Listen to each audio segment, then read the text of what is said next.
All right, thanks for joining us tonight, everybody. I'm going to close the poll that you're interacting with right now. Thanks for participating in that. We'll let you know kind of the percentages that are logged in right now as we get going.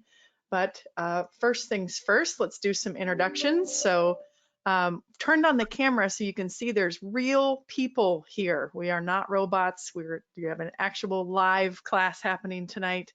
My name is Claire Pickens. I'm Senior Director of Operations for Thrive Affordable Vet Care, and we are really pleased to be partnering with Zoetis on this to be able to bring you one of the most requested topics, which was about dermatology, what's new in veterinary dermatology.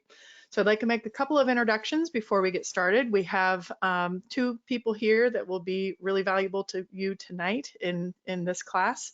One is Dr. Matthew Jerkson. He is from Zoetis. He is a major account representative. He works with Thrive all the time, and he's going to be in the chat box tonight. So when you have questions during this, he will be moderating that chat box and letting Dr. Bateman know when there are questions. So Dr. Jerkson, would you like to say hello to the crowd tonight? Yeah, hi everyone. Thank you for joining us, and we look forward to the presentation and hopefully answering any questions you have. Excellent. And then our presenter tonight is Dr. Fiona Bateman. She is from Australia, where she went to veterinary school. She's completed a residency in veterinary dermatology and became a diplomate of the American College of Veterinary Dermatology in 2014. She was on faculty at the University of Georgia and has worked in private dermatology referral practice in Australia and the US. She joined Zoetis in June 2019 as a veterinary specialist. So with that, we're going to let her be the person that you see throughout this presentation, and we'll get started. So thank you, Dr. Bateman, and we will be in the chat box if you guys have questions.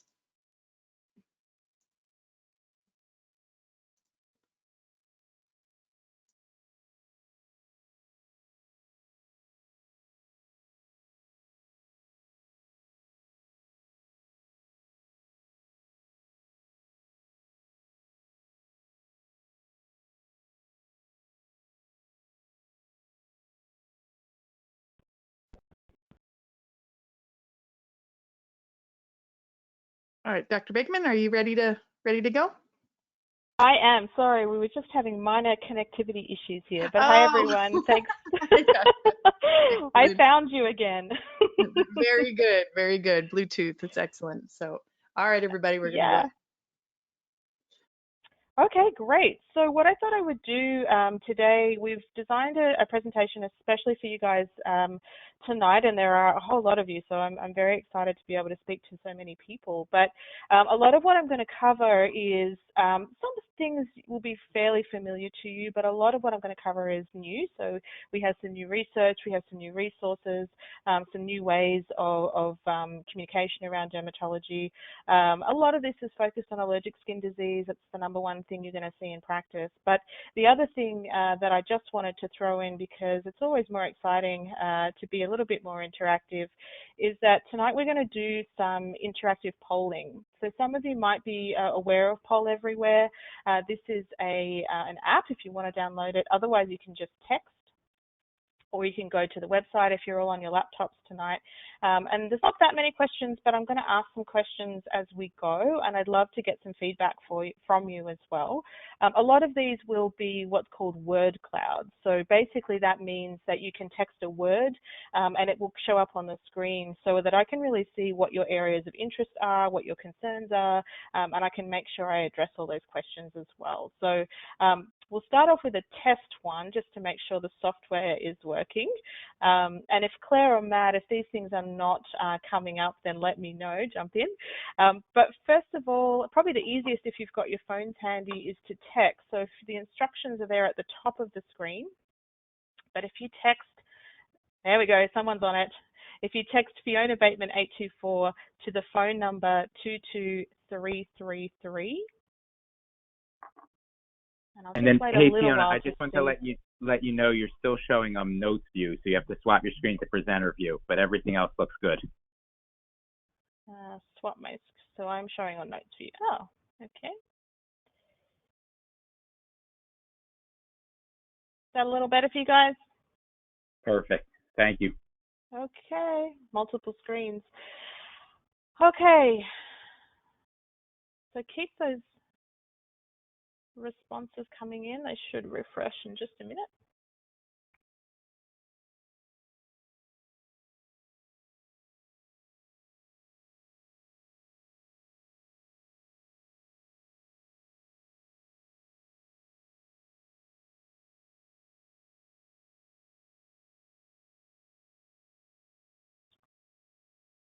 Alrighty.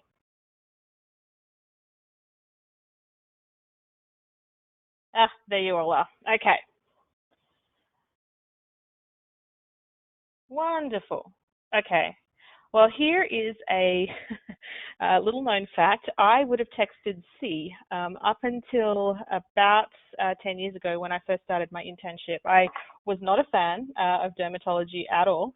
We didn't have a lot of hours at vet school learning about it. I found it pretty frustrating and illogical, and I certainly struggled trying to deal with some of the cases and feeling like I had any sort of ownership of it. So be careful what happens. Be careful what you wish for. I never thought that I would end up at a university teaching students about dermatology. I never thought I would be on a webinar in the USA talking to hundreds of veterinarians about how to manage derm cases. So that's great. Okay, well, now we know that's working. Let's move on to the next one.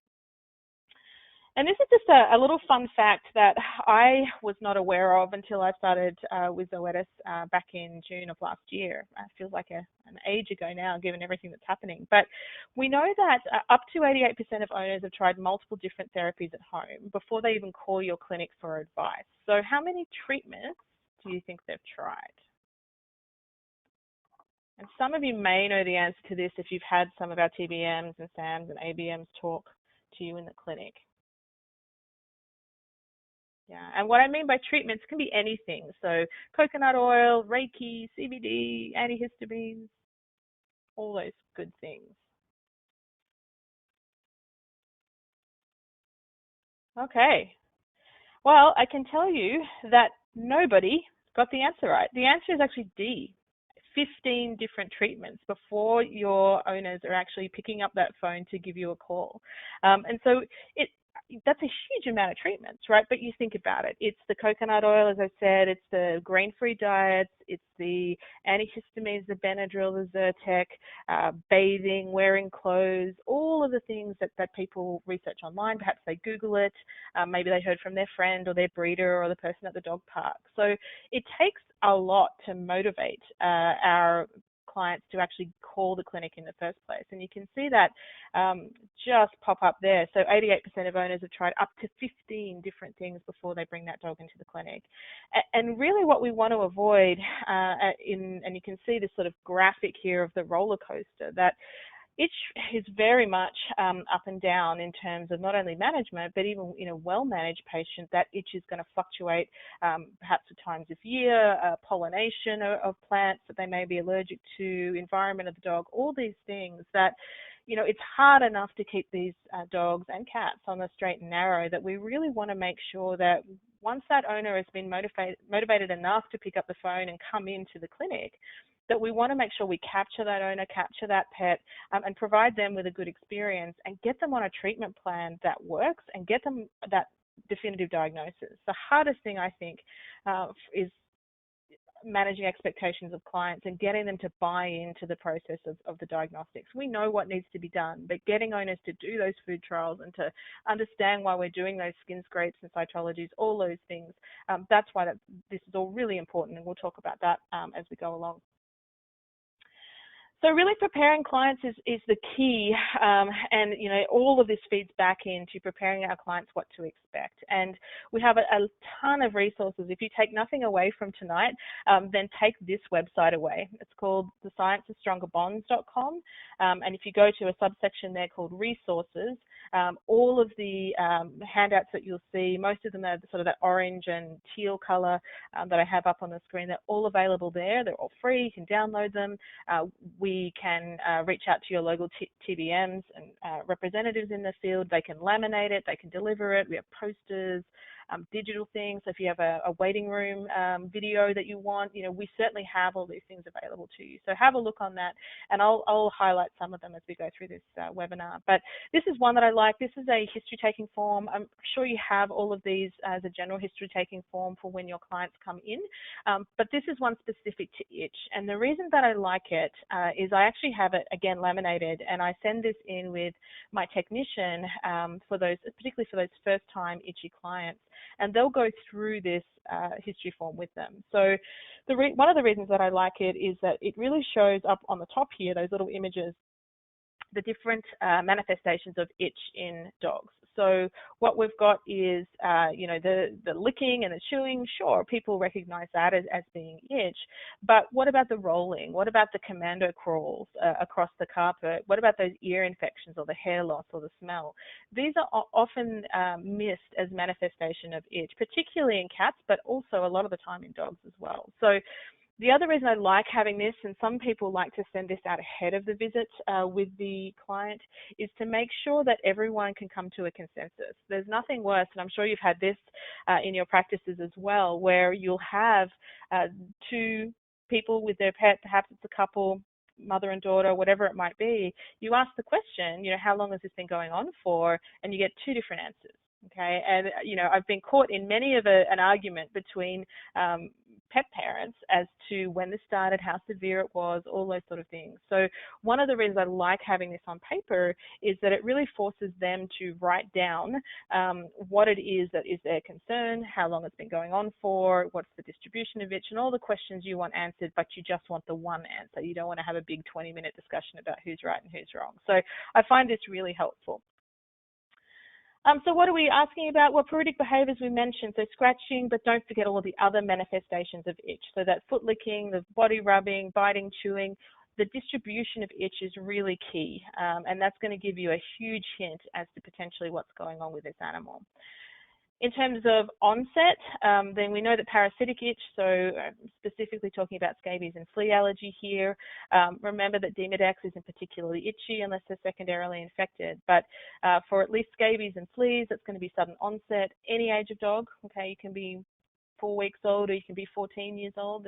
That is a reasonable distribution for parasitic itch, and it's often, but not always, transmissible. So they are the clues when I'm looking at flea allergy versus scabies. And then obviously with the allergic dogs, coming on more gradually, the age of onset for atopic dermatitis in dogs changes as we learn more about it. It used to be that it was most commonly presenting between 1 and 5 years of age. The more recent literature says that really its onset is between 6 months of age and about 3 years of age. That is the kind of classic presentation for the atopic dog. Food allergy, obviously at any age, that does come on more gradually as well. So if you've got those younger dogs, you're probably thinking atopy is the most common, but obviously we need to go through those diagnostic steps. And you'd be surprised. I have a couple of owners that still, I explain all of this and we go through our hour-long consult and, dermatology practice. And, the question as they leave the building is, oh, my dog can't give this to my cat, right? So, I think people are not used to looking at their dog's allergy as a bit like eczema, okay? So we really have to try and make those parallels between veterinary and human medicine, accurate parallels, to make sure that we're driving home those messages to our clients. Itch level, this is something I really like. This is something called an itch tracker, and it is available, again, at the Science of Stronger Bonds website. It's really hard to know if your therapy is working if you have no way to track that itch objectively. Okay, and relying on an owner to say, oh, I think it worked, maybe it did, I can't remember, it was too long ago, or perhaps you get a different owner this time coming in, bringing in the animal, and they can't remember, they don't know if it got any better. The classic is the son or the daughter, right? The parents bring the dog in the first time, and then the kids bring it in for the rechecks, and they just have no idea what's been going on, or whether anything that we've been doing has actually been helpful. So itch tracking is really important, and this is based on a validated scale that's out there in the literature. The scale in the literature is between 0 and 10. This is almost exactly the same. We've just created it between 0 and 100 just for ease.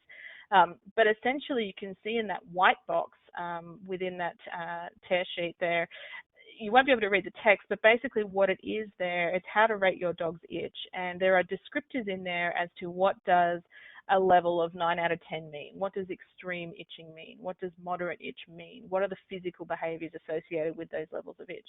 So that the clients can read those descriptors and say, oh, maybe my dog isn't a 10 out of 10, maybe it's more like a 6. Okay, so we get some sort of more subjective way at looking at this animal's itch, and then obviously trying to determine whether or not our interventions or our treatments have been working. So it's called an OVAS, sometimes it's called a PVAS, depending, on the literature. But we make sure, at my practice, again, I have this laminated at my front desk, and my CSR will give this to the client when they arrive in the building, while they're taking a seat in the waiting room waiting for me, and they will sit down with a whiteboard marker and just mark on that chart, on that scale, where their dog is currently, and then that gets converted obviously into a number as per the scale, and that goes into the medical record. So that is no extra work on my part.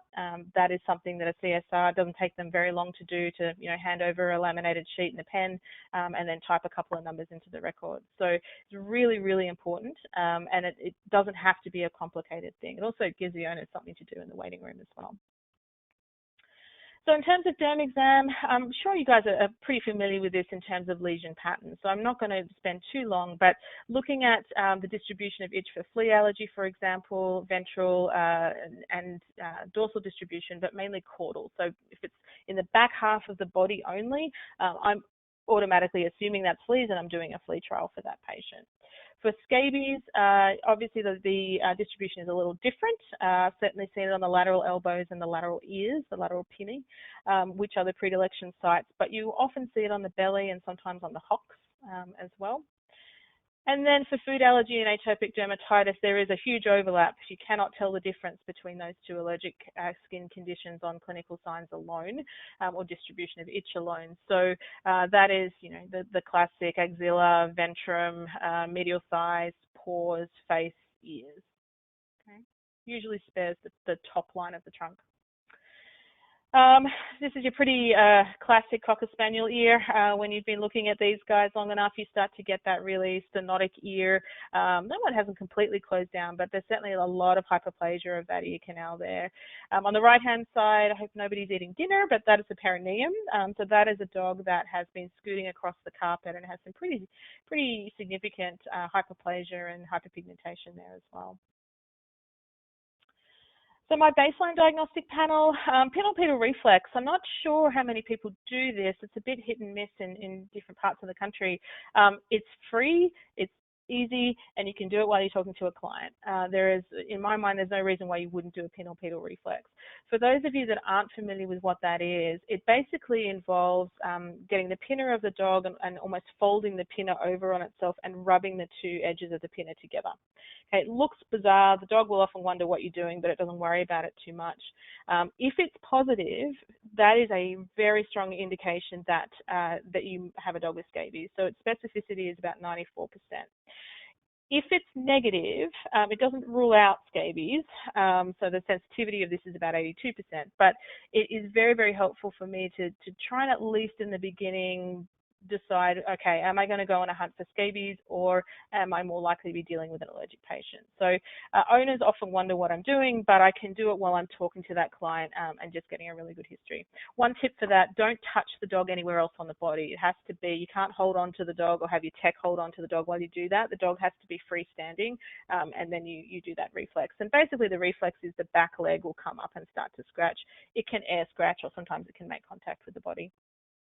Flea combing, everyone's pretty familiar with that. Still, we get a ton of clients coming, especially when I was at UGA, where, they would swear black and blue that they put the flea control on and their dog never has fleas and it's an inside dog, and that can't possibly, cats is another really big one, can't possibly be fleas. We do that combing, we find the fleas or the flea dirt, and this in fact was a flea allergic individual. So still really important to do that. If people object and, say, it's not fleas, I'm like, that's fine. This is just our baseline panel. As I'm still talking to them about a history, I'm getting my tech or I'm doing the flea combing myself. Skin scrapings, obviously deep skin scrapings for Demodex and superficial using those predilection sites, the lateral elbows and the lateral pinnae for scabies. and cytology. And we'll talk a little bit about cytology, but that is a much bigger topic than we have time for tonight. So whether that's sticky tape preps or impression smears or ear swabs, you know, I don't do anything fancy. I don't use gram stains or anything like that. It's just good old diff quick. So these are things that can be done quickly in-house. And we do have some resources actually, especially for technicians, to help train for best practices for your cytology techniques, microscope setup, and then interpretation of that cytology as well. I don't do that many fungal cultures and or PCRs anymore, but obviously, you know, if you think you might have a dermatophyte or something else going on, that may be appropriate. Remember that dermatophytes are usually not particularly itchy. It's more just associated with alopecia. So you guys know that, right? Like, there's really not much new that was there. It's just kind of a reset to help you with the resources that you may not have been aware of. But really, we want to introduce this as a new approach to working up the itchy patient. And I know it says pruritic dog here. Really, this is pruritic anything. Pruritic cat, pruritic horse, you know, whatever you're practicing with.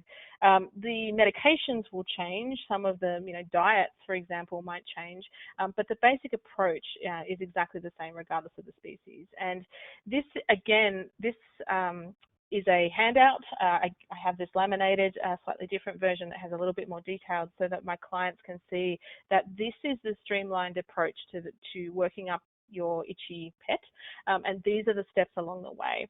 So we have this as a wall poster, again, at my clinic, so that when my clients are in the room and maybe I'm at the back typing up reports, we do have video cameras around, and it's surprising how many times people are reading the posters on the walls or going through the, you know, ear model that you've left on the bench, or even I've had a couple of people go through my cupboards, which is kind of concerning. But, you know, people really do look at these things. So to reinforce that this is the diagnostic approach, these are the steps that we're going to take, and this is what's going to happen in future.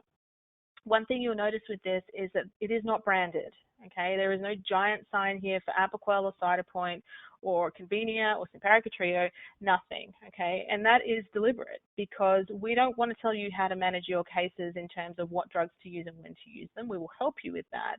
But as clinicians, it's your decision as to what you use, how long you use it for, what doses you're going to pick. Okay, what we're saying is that the approach to that case should be the same whether you're in academia, whether you're a student, whether you're in private practice, whether you're a technician. Okay, that messaging all the way from that client entering the building to seeing you, the veterinarian, having the diagnostics done, and then check out. Everybody knows what that pathway is going to be and what is going to be the next thing up. All right, so that first step on the pathway that you saw there was stop the itch. And I have to admit, this was something that it sounds strange, I don't think I was particularly good at it.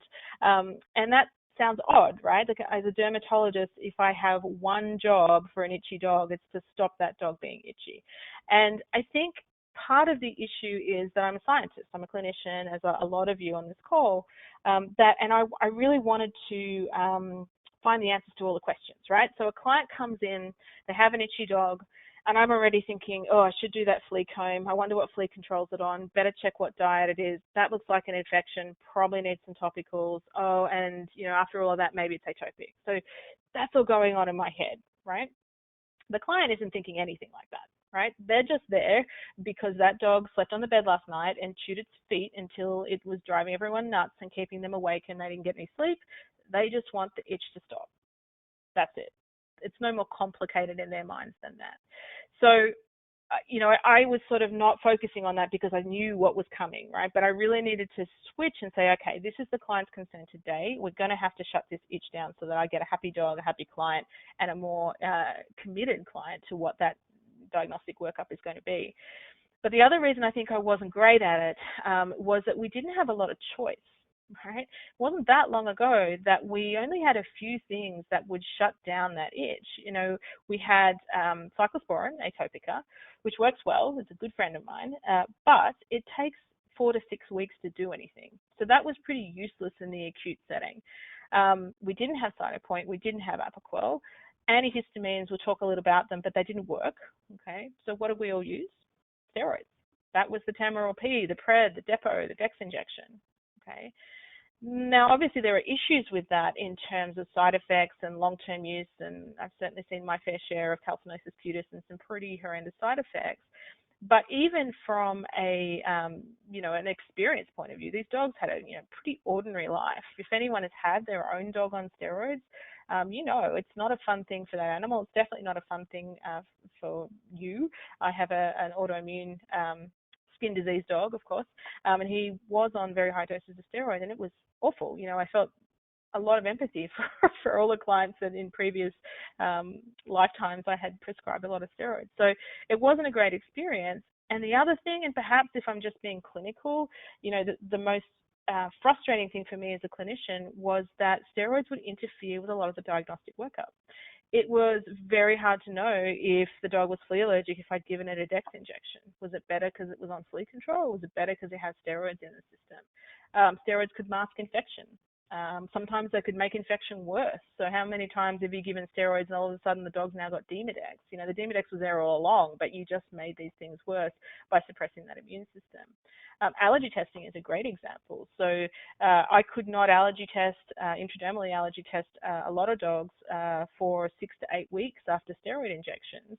And that meant for more than a fair share of those dogs, I would send them home with an e-collar and a shampoo and say, good luck, I'll see you in 2 months for your allergy test. Don't give anything in the meantime.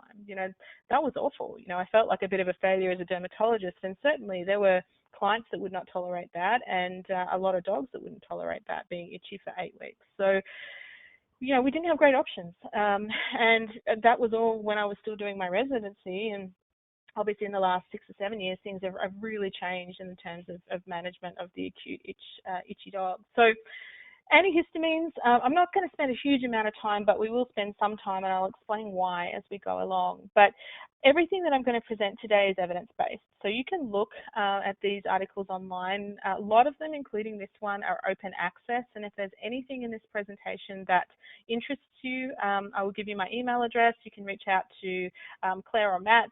They can hunt me down as well, and I'm happy to provide these resources. But this particular article is from a group called ICARDA, or the International Committee on Allergic Diseases of Animals. And basically, it's a bunch of dermatologists all over the world that have come together to try and answer the burning questions that you guys always ask us as specialists as to, what works for itch, what works for chronic atopic dermatitis, how long is a drug withhold for allergy testing, what is better, serology versus intradermal testing. So this is just one article. They have a whole bunch of these articles that come out we're hoping a 5-yearly basis. So we hope to get updates in 2020. We'll see how that goes. But in this article, they identified 3 treatments. They went back and looked at all of the available published literature and evaluated the quality of that literature. So was it a controlled study? Was it anecdotal? Was it a pilot study? And they looked at all of that and found 3 things that had little to no benefit when you're treating acute flares of itch in dogs. And the first one, to nobody's great surprise, are the antihistamines. Okay. The next 2 there might surprise you a little, essential fatty acids and cyclosporin.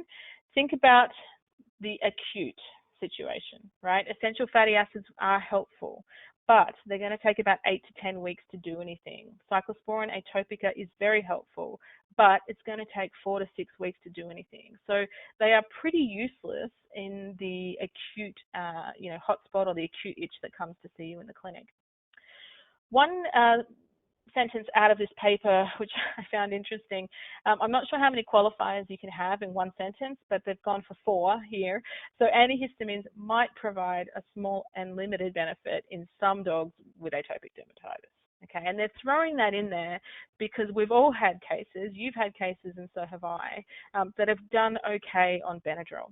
The cat that does okay on Claritin, okay, or Zyrtec.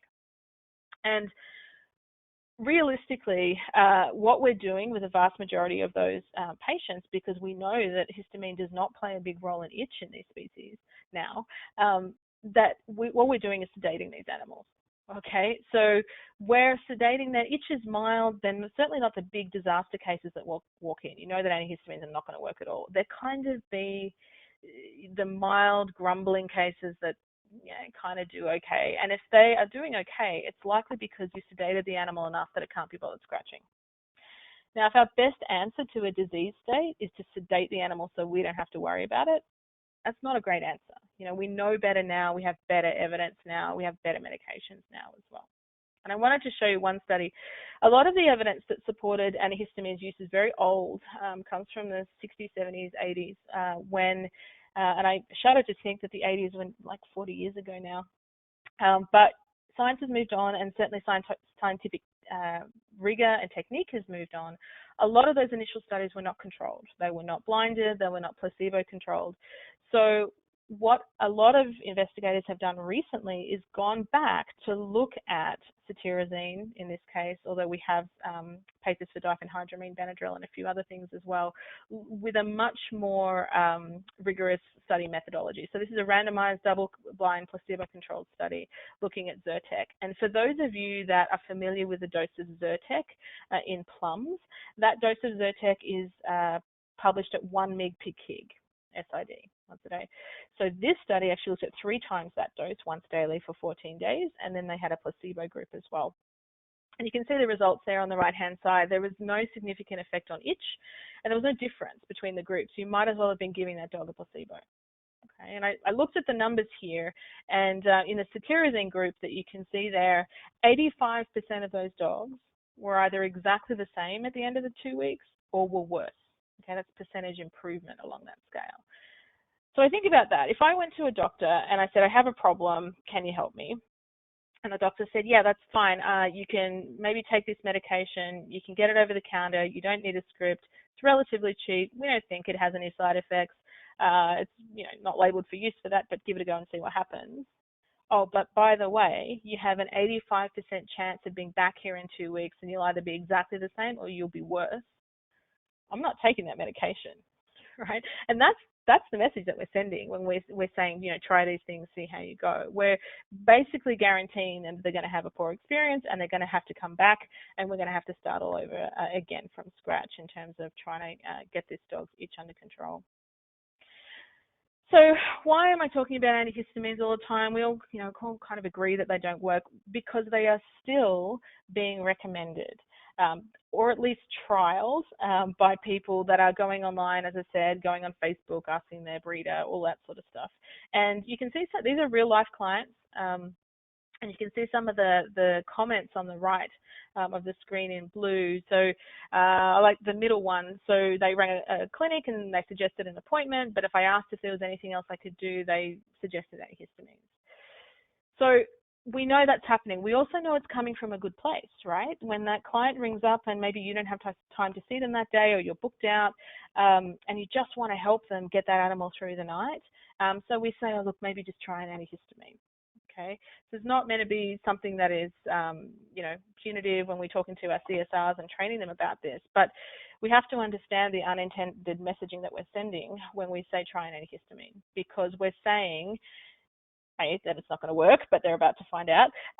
But perhaps more importantly, you are reinforcing where they've already gone for information. So what I mean by that is, remember that 88% of them have tried up to 15 different treatments.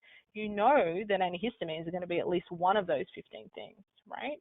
So if we're saying to them, try an antihistamine, well, they've already done it for a start. Where did they get that advice to try it? Facebook, Google, breeders, non-veterinarians. So by reinforcing that, what are they going to do next time they have a veterinary question? They're going to go online. They're going to Google that again, because their veterinarian gave them exactly the same advice that they got on Google for free. So we need to be really careful about how that messaging comes across. And that was something I don't think I really got my head around, and again, until I was looking at some of this data that has come back in terms of, what clients are being recommended when they call that clinic. Stopping the itch, we mentioned glucocorticoids. Obviously they work, but they have a ton of problems, and I don't think anyone would recommend them for long-term treatment of itch. And let's face it, allergies are for life. So, that's certainly something that we're not super excited about as dermatologists. And now that we have these newer targeted therapies, that's obviously where we want to start. So, again, why did I spend so much time talking about antihistamines and steroids? Well, this is why. Okay, this is actually Vet Street data from October 2019, so last year. And you can see this is what was prescribed by veterinarians first time for a new itchy patient when they came into the clinic. This is across the US. 50% of the time they are still getting steroids. Okay? 7% of the time they're getting antihistamines, but remember this is Vet Street data looking at what was actually sold from the clinics. So this doesn't include the people that have gone to CVS or have Benadryl in their, bedside table, or, get it from Kroger or whatever it might be. So antihistamines are a much bigger slice of that pie. What I can tell you, I don't have the graph for it here for expediency, but what I can tell you for dogs that are not new, dogs that have long-term itch, that slice of steroids and antihistamines goes way down, and these guys end up on CYTOPOINT, Apoquel, Atopica, immunotherapy anyway, okay? So my question is, why are we still prescribing steroids and antihistamines where we know they're either not going to work or they're going to have at least a very poor experience with it if they're going to end up on these other therapies anyway? Okay, so that's why dermatologists, not just zoetists, but that's why all dermatologists still talk about steroids and antihistamines, because we know it's a huge, amount of clients that are still getting that as a first-line recommendation. Okay. So what can we use instead? I mean, obviously, I'm not going to go into this too much, only because I know you've seen this graph before. Apoquel is working really fast. It's working as fast as prednisolone. This is an Australian study, actually. And you can see that within 4 hours, this is that visual analog score. Remember, I talked about tracking that itch. This is exactly what those numbers are. And you can see that it's dropped from looks like a probably moderately itchy dog, right down to a mild itch within 4 hours, and that was maintained out to day 28, which is the end of this study. So orange line there is prednisolone, and Apoquel is that teal line there too. You'll see that I put up these information slides every now and then. This is just to remind you to pull out your product insert every now and then, have a look. Nothing has changed with Apoquel. We're still not using it in dogs less than 12 months of age or in dogs with serious infections. And what I mean by serious infections are things like pneumonia, things like sepsis. Okay, if I couldn't use it in a dog with pyoderma, then I would never use Apoquel, right? So we don't mean pyodermas, malassezia, otitis. You can absolutely use Apoquel there. Okay, the other thing that I think, it's not necessarily new, but it's certainly something that I don't think we've focused on very much, and so it may seem new to a lot of you, is looking at how Apoquel works, and specifically how it works for inflammation. We got so excited when Apoquel came out that it was so helpful for stopping itch and it works so fast, that we kind of forgot that it has pretty significant anti-inflammatory properties as well. And that's because of its mechanism of action. So allergic dermatitis, particularly atopic dermatitis, that's the poster child here, is really manifested in the immune system by what we call dysregulation of cytokines. So normally cytokines, those messages in the immune system are kind of held in balance, but we get an upset balance in allergic dermatitis, and particularly in the initial stages of atopy, we get an upregulation of these cytokines here. So the Th2 cell cytokines, IL-2, 4, 6, and 13 are pro-inflammatory, and then IL-31 is obviously the itch molecule in dogs. And all of these cytokines will signal through what's called the Janus kinase pathway, or the JAK pathway. Now, I said that inflammatory cytokines and then itch cytokines there. As you know, Apoquel is a JAK inhibitor, right? So we're taking that entire pathway out. So not only are we going to stop itch, we're also going to reduce inflammation in those animals as well. Okay, and there's probably no better way to demonstrate that than visual. Everyone likes the clinical cases, right? So this is Marley. Marley's a 6-year-old Boston Terrier with pretty significant allergic dermatitis under her ventral neck there and chest. She had cytologies done by Dr. Bird. She didn't have an infection. She didn't have any mites. This is just allergies. And this is her 48 hours after Apoquel was started. She had no other treatments, just Apoquel. So you can see on the right-hand side there, she's not perfect, but she is significantly improved with respect to her erythema and inflammation there. Okay, so when do I use Apoquel? I mean, I'm using it obviously first line whenever I see allergic patients come in. I'm definitely using it for hotspots. I am now helping out an emergency clinic on weekends because I apparently can't do enough after-hours work. And these hotspots, it's really interesting. A lot of the emergency vets are really on board with Apoquel, and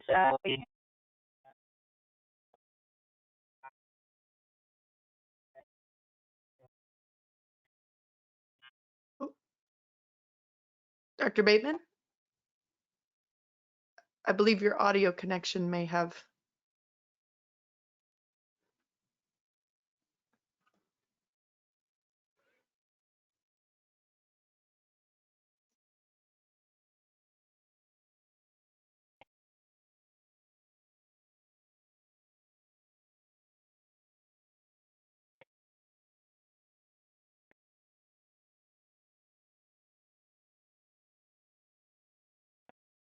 Dr. Bateman, can you hear me?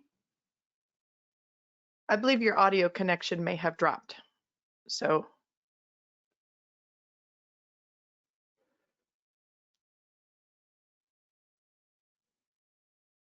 since we are, oh, okay, the Bluetooth may have come undone. Since we're on just a little pause here, I'll answer a couple of the logistics questions in the box. If you're on a phone hearing this presentation, you may only be able to hear it, and you may only be able to see the picture of the presenter on the screen. The phone application has a little bit of limitation to it.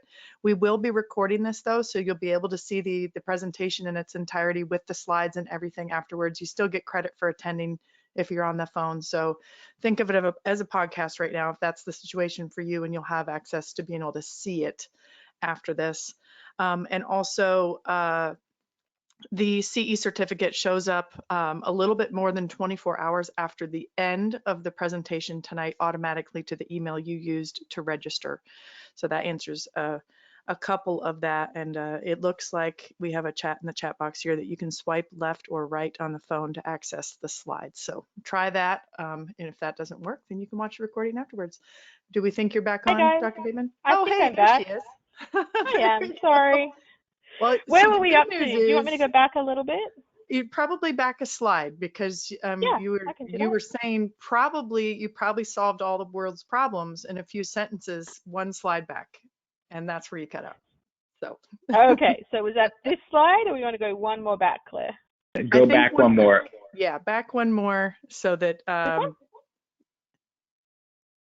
looks the same to us. We're looking at a little 4 pictures on the screen starting a flea control trial. I think it was the one right before this one. Right, Doctor?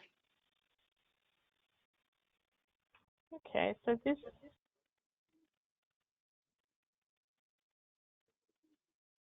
You could also try, Fiona, if you stop sharing video, sometimes that decreases like the bandwidth draw. Yeah, we'll do that.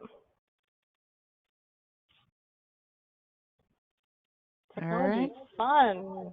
Okay, so what do we got? We got Marley. Wait, but you're not. You're on your private view. You're not on presentation view. Swap the screens again.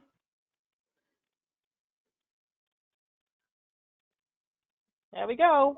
All right, Perfect. Now we're back in action. All right. So where did we leave you? I think the slide after this. It was right towards the end of this, and then and so right after this. That's where there you go. Where the sound dropped out. Okay. Thanks, guys. So as I was saying with infections, I definitely use Apoquel with infections, because even though you can clear up the infections with topicals or systemic antimicrobials, often these dogs and sometimes cats will become allergic to their own yeast or their own staph, and so that irritation and itch can take a longer time to fade than the dog will be cytologically positive. So I think that's a really helpful way to use Apoquel infections as well. In terms of therapeutic trials, I always use Apoquel now during my diagnostic trials, and that really, we'll talk more about this in detail as we go, but using Apoquel during flea control trials and during diet trials as well. The ability to stop and start Apoquel is really important, because if you give something like even CYTOPOINT, that will work, but especially during a diet trial, if you give that dog a CYTOPOINT injection and put it on a special diet and you see that dog back for a recheck, is it better because you put it on that special diet, or is it better because you gave it a CYTOPOINT injection? So that's where I think that ability to stop and start Apoquel is really important. Remember too, both Apoquel and CYTOPOINT will not interfere with any form of allergy testing, whether that's serological or intradermal, and it won't interfere with immunotherapy. So remember, immunotherapy is still fundamentally the only thing that will change the course of the disease. But and we do recommend it, for pretty much any patient that will go for it, but it doesn't work immediately. It can take up to 9 to 12 months to really have maximum benefit. So those dogs need a little bit of help while that immunotherapy is starting to kick in. CYTOPOINT, we'll talk about this a little later on. It has a label indication now for things other than atopy, right? So when it first came out, you might remember it as Lokivetmab or Caddy. It was for atopy. It now has an expanded label claim for allergic dermatitis. So that means that it has shown efficacy for flea allergy, for food allergy, those sort of things as well. So I don't think it's going to fundamentally change how you practice. You're probably using CYTOPOINT in those individuals anyway, but just be aware that's on label to do that now. Solid recommendations. So again, this is something that I have gotten better at with age, I think if you go in there, especially with that diagnostic approach, and say to people, hey, we could do this, maybe we could do a diet trial, we probably should do some cytology, no one's going to go for that. I wouldn't go for that as a client. If you say best practice is to do the following things, and that's what we do in this practice. We practice best medicine. So we're going to do our baseline skin scrapes and cytology. We're going to do a food trial. We're going to put your dog on flea control.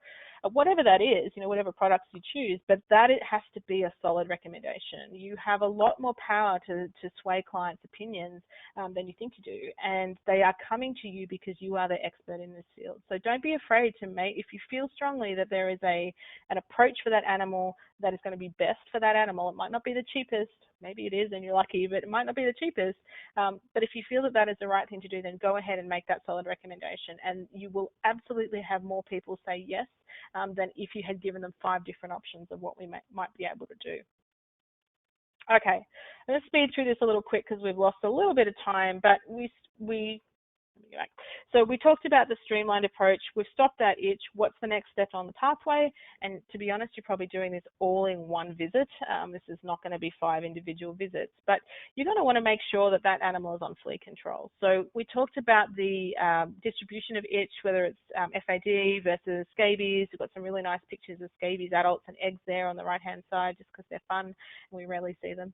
But that distribution can be really helpful. Obviously, the other thing that has changed, I think, dermatology, other than things like monoclonal antibodies like CYTOPOINT and JAK inhibitors like Apoquel, are the isoxazoline class of drugs. And I think you guys would probably agree that that has been a major shift in the way that we treat ectoparasites. Gone are the days where you had to draw up the individual syringes of ivermectin to treat Demodex and use the awful Amatraz dips and all those things that we used to do. So SIMPARICA Trio now obviously is new. I use those products. They have one of the fastest speeds of kill for fleas. So that's why I'm using in my flea allergy cases. And I'll start them on Apoquel and SIMPARICA or an isoxazoline on day 1. I see them back for a recheck at week 4, but here's where Apoquel is really helpful. This is why I like it, because what I will do is I will pull the Apoquel out of that dog a day or 2 before the recheck, right? So when my customer service rep rings up and says, hey, Mrs. Jones, Fluffy's due to come in tomorrow, we just wanted to remind you of the appointment, they will also say, please make sure you don't give Apoquel, okay, today or tomorrow, whenever it might be.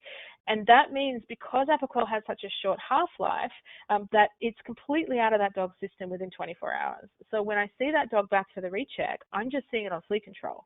I'm not having to worry about any lingering effect of Apoquel that might be given. So the dog is comfortable for that month, but the medication doesn't interfere with the interpretation of that diagnostic test. Okay.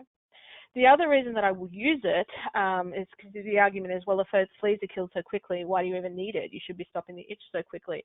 Don't forget that flea allergy dermatitis is a hypersensitivity response. So you will have elevated levels of allergen-specific IgE, which is the itch protein, essentially allergy protein. And so even though you can kill those fleas, stop them feeding, stop them injecting that salivary antigen, you will have lingering elevated specific salivary antigen IgE for weeks sometimes. So you can see, just there's one study up there at day 14, still about 40% of dogs will be itchy. not because they've still got fleas, it's because we're waiting for that allergy protein to die down. So those dogs are going to need to be comfortable. That's why I start them all on Apoquel at the beginning, so that I've got a compliant client who's going to come back for a recheck, a comfortable dog, but I'm using a medication that I can stop and still not interfere with the results of my treatment. It's very similar for food allergy, which we'll talk about a little bit as well. This is the information slide for Trio, very similar for all of the isoxazoline class, in that you will have that mandated neurological warning. We actually didn't see much in the way of neurological effects, certainly no seizures in our dogs at all. So really nothing else exciting there. It still hasn't been evaluated in breeding, pregnant or lactating dogs.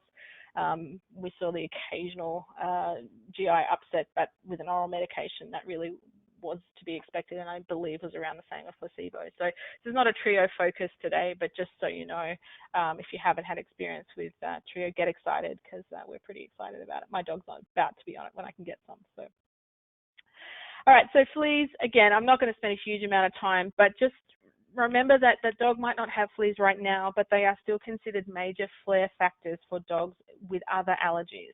So that doesn't mean that you can't become flea allergic down the track. So if you see an animal back and it's flaring and you can't figure out why, make sure that that animal is on an isoxazoline, Simparica, Trio, whatever, to make sure that that flare factor has been controlled.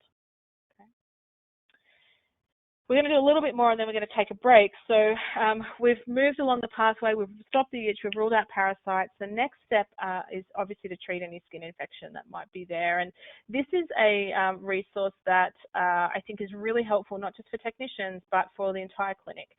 This is a virtual CE course. It's an hour of CE through NAVTA. It's free.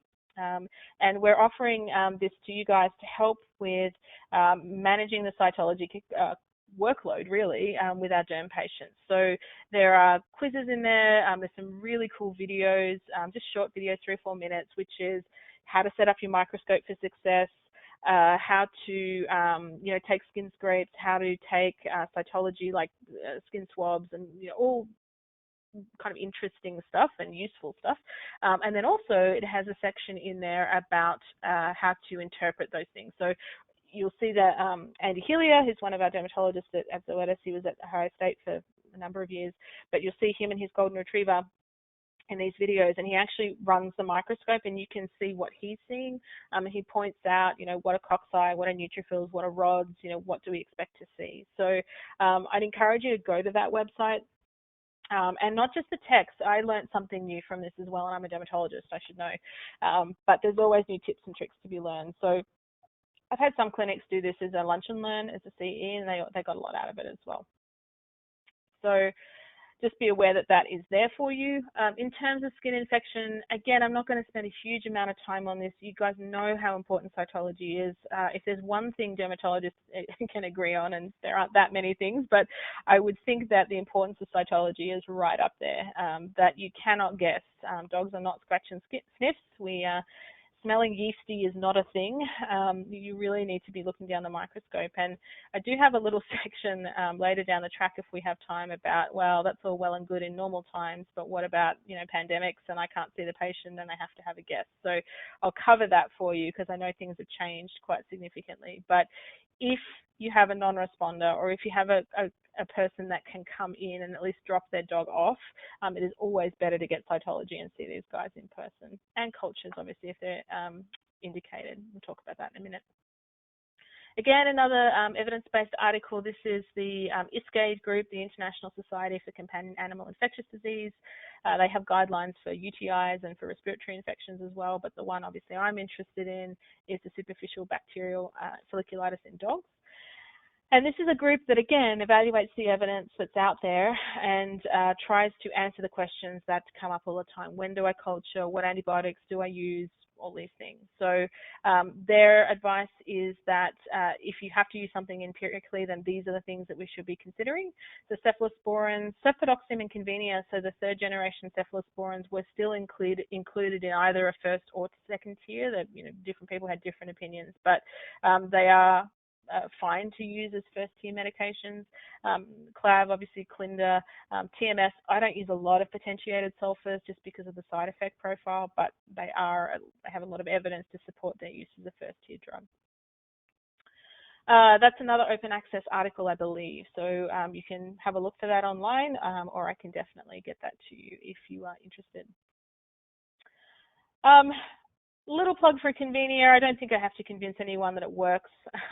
This is a hotspot, so this is pre-treatment and then 10 days post-injection. And one thing I just wanted to make you aware of is in the initial studies, Convenia resolved those infections with a single injection. So 86% of those dogs needed only one injection to resolve that infection entirely. We do have studies from various sources, not just Zoetis, since then. So, because if you can believe it, Convenia came out over 13 years ago now. And we've looked at these studies over time. And that rate of 86% is a resolution after a single injection is about the same. Some of them go up to 90, 94% over time. So we are not seeing increasing rates of resistance that's Convenia specific. So that was nice to know, you know, as a dermatologist, that we're still expecting let's say 85 to 90% of dogs to resolve after a single injection of Convenia. So I know you're out there using it. I certainly am in emergency medicine, and I'm glad it's still working as we would expect it to. Again, I have to put these up if I'm talking about products, so you'll have to forgive me, but really nothing new with the product insert with Convenia. Obviously, if you know you have a dog with hypersensitivity, we're not using it in those ones. Okay, culture. This is another a recommendation that came out of the ISCAID group. You know, when should I culture these dogs? It's never wrong to culture. I'll put that out there now. If you want to culture the very first visit, I've certainly done that a number of times, particularly if you've got dogs that have been on multiple antibiotics, or if you have a history of MRSP, or let's say you have a human with MRSA in the house or a health worker. I've absolutely done cultures straight off the bat. But for the most part, we would put an animal on antibiotics and then see, and if you don't get improvement, then we would culture them. And the recommendation is that any dog on antibiotic, any antibiotic for pyoderma, should be seen for a 2-week recheck. And if you're not seeing at least 50% improvement, then culture is indicated. Okay. One nice thing is that we no longer have to stop antibiotics in order to perform that culture. So that means that, you know, back in the day, we would have to wait 48, 72 hours before we could do a culture. We no longer have to do that. Again, microbiological techniques have improved, so they can put enrichment media and things in so that you will still grow those bugs. I would always write down what therapies that dog has had. So resist the tendency to leave that form blank, right? Even if it's just, you know, amoxiclav 2 weeks ago, or whatever it might be, that is helpful for the microbiological lab. So please fill that out, but you don't have to stop the antibiotics. Yeast, that's a nail bed on the left-hand side. That is a classic presentation for Malassezia. So, you know, often it's nail staining, but you can get that really adherent crust around the nail bed up under the ungual fold there. So getting cytology from there is really important. One thing I find is that sticky tape is not usually good enough up there. It's so adherent to that claw that I will get the wooden end of a Q-tip, or, you know, those blunt metal spatulas that some people have for skin scraping. If the dog will tolerate it, I'll actually get it up on the nail there and try and scrape that stuff off, and you will almost always find Malassezia that way. Obviously, that greasy seborrheic fold, that middle picture may or may not be Malassezia, but that is the cytology on the right that you can see. So that clinically, you couldn't tell if that was bacterial or whether that was yeast, but obviously the cytology helps you out there. So really important if you can. What are we using? Again, lots of studies on this. Unfortunately, no comprehensive review, so you'll have to look at multiple studies. But essentially, what are we using? Azoles, with or without chlorhexidine, so things like Malaseb, Myconohex Triz, those sort of products. Terbinafine, if you're not using that, it's Lamisil, that comes as a topical and a systemic. And then obviously you've got your ketos, flus, and itraconozoles as your systemic therapy if needed. I always start with a topical and see if I need it from there. I'm just going to pause there because I cover quite a lot, and I know food is going to have some questions. So let's take a break and see if we've got any questions, Matt, that I can answer as we go. Hi, Fiona. Yeah, there's a couple questions. We'll start with the first one. How do you treat cases when they're under 12 months of age if you can't use Apoquel? Yeah, that's a great question. And I probably should have mentioned that at the time. That's the one exception where I will use CYTOPOINT during a diagnostic workup. And I don't love it because remember, CYTOPOINT's fantastic and it's a blessing and a curse, right? Because it will shut down the itch. But how long is it going to last in that dog? Is it going to last 4 weeks? Is it going to last 8 weeks? Is it going to last longer? So for me, I might need, if the dog is doing well, let's say after 8 weeks of a CYTOPOINT injection, I might actually extend the food trial out but beyond 8 weeks. So it does make things difficult to interpret. You can only do what you can do, right? So it might just mean that you have to extend your diagnostic trials, FLEA trial, for example, beyond 4 weeks, food trial, for example, beyond 8 weeks, and have that, make sure that the CYTOPOINT is out of their system. But the duration of effect is quite variable, and obviously I can't pull it out of that dog's system, so it's a little tricky. But that is the one time, dogs under 12 months is the one time where I'll use CYTOPOINT during that diagnostic workup. Great question. Okay, thank you. Is there an equivalent to CYTOPOINT that is safe for cats? No, and I will say please don't use CYTOPOINT in cats. Hopefully you're not doing that. But it's monoclonal antibodies are an entirely new ball game, and I know all of us as veterinarians are very used to using things off-label and in the other species and all of that. And monoclonal antibodies are definitely not something you want to do that with. It's because they are specifically designed proteins for that animal. So for example, CYTOPOINT is what we call canonized or turned into canine so that the dog's body doesn't reject it. If you go injecting that into a cat, not only is it not going to work, it's going to potentially break down and just be ineffective. It's also like giving a foreign protein, like giving a cat a dog blood transfusion, right? We have the potential, I don't think it's ever been seen, but the potential for an anaphylactic reaction. So first of all, please don't use CYTOPOINT in anything other than dogs. Secondly, we are aware that cats are like they're the holy grail of itch, right? If we can get something working in cats along the lines of a CYTOPOINT, then we would be very, very happy. I don't have any news for you currently, but I can tell you that we're very committed to the feline space. We actually have a lot of things coming out for cats before dogs for a change that are not dermatology related, but it's certainly something that we're hoping, we'll look into, and we're hoping to have some news, but I can tell you it won't be anytime soon, and I'm sorry, I know. I feel bad for those kitty cats. Okay, also touching on off-label, somebody had the question about using Apoquel off-label in dogs that were less than 12 months of age. Is there any time that you would be comfortable doing that? It is off-label, so I'm glad that you were aware of that, and it's something that have I done it? Yes. I think you will talk to most vets and find that they've put the 11-month-old puppy or the 10-month-old puppy on Apoquel, and I haven't had any problems. Do I like doing it? No, not if I have another choice. So that's where I'm glad. This is probably before the days that CYTOPOINT really came out. The reason that I don't like using it in young dogs is that we don't have a lot of data in young dogs, but the data that we do have at very high doses, 3 and 5 times the doses, we did see an increased incidence of things like Demodex and some infections like pneumonia. So that, and I'm talking about overdose studies here. I'm not talking about label dose studies. So I just don't want to use that really in a dog that has a developing immune system if I can get away with it. If it's a quality of life issue, for me, it's an informed discussion with that owner, especially if it's only for short-term use. But that's where I would be reaching for things like CYTOPOINT. Even ATOPIC has a 6-month label in dogs. So, at least until I can get that dog through to 12 months, and then I can switch him over quite happily to Apoquel. But have I done it? Yes, I have. Okay, thank you. So really, you're going to reach for CYTOPOINT first, regardless, because that's on the okay. Yeah. In those cases, because it's on label, there is no minimum age for CYTOPOINT. You can be 2 days old or 20 years old with cancer. I mean, there's no contraindication. So as long as it's effective, then I have no problem using that at any age of dog. Okay, we had a couple questions about the penile-pedal reflex, and I'll just combine them so you can answer them. The first one is, do you rub the haired side together or non-haired? And then also, what is positive and what happens? Yeah, so it's the head side, so it's head to head, and you rub that, just gently on itself. Positive is where that back leg comes up and starts to scratch. So it'll be the ipsilateral, so same side hind leg will come up. It may just be an air scratch. They may actually make contact with the body, but that's a positive.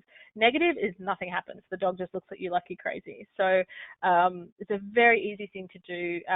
Even I've had difficult or aggressive dogs and they don't mind that at all. We're not going anywhere near their mouth. It's just only on their pinner and they seem to do fine. Okay, and somebody asked if you could pronounce the name of Apoquel. Oclocitinib? You guys just want to hear the accent, don't you? It's oclocitinib. I thought better you than me. Are you worried about Apoquel? Are you worried about Apoquel and the studies of neoplasia now? So what I'm going to do is table that because we're actually going to talk about that specifically in a couple of slides' time. So let me get through the food stuff and then I will come back around and we'll talk more about Apoquel and CYTOPOINT. You can tell me, Fiona, when you want to move on. There's a few more questions. All right. For cats, do you have any suggestions for the really itchy ones? What would you use? Okay, let me come back to that. So I think what we might do is go through food just very quickly, and then we can come around to, yes, we've got an atopic animal, cat, dog, what are we going to do about it? So I'll table that and move on just so we've got enough time to talk about those things because I know you guys want those answers and I have slides for a lot of them and I can definitely answer any questions that you have. So we'll move on. So I left that slide up there for a while so you can see that next step along the pathway is to really look at food. It's everyone's favorite subject, right?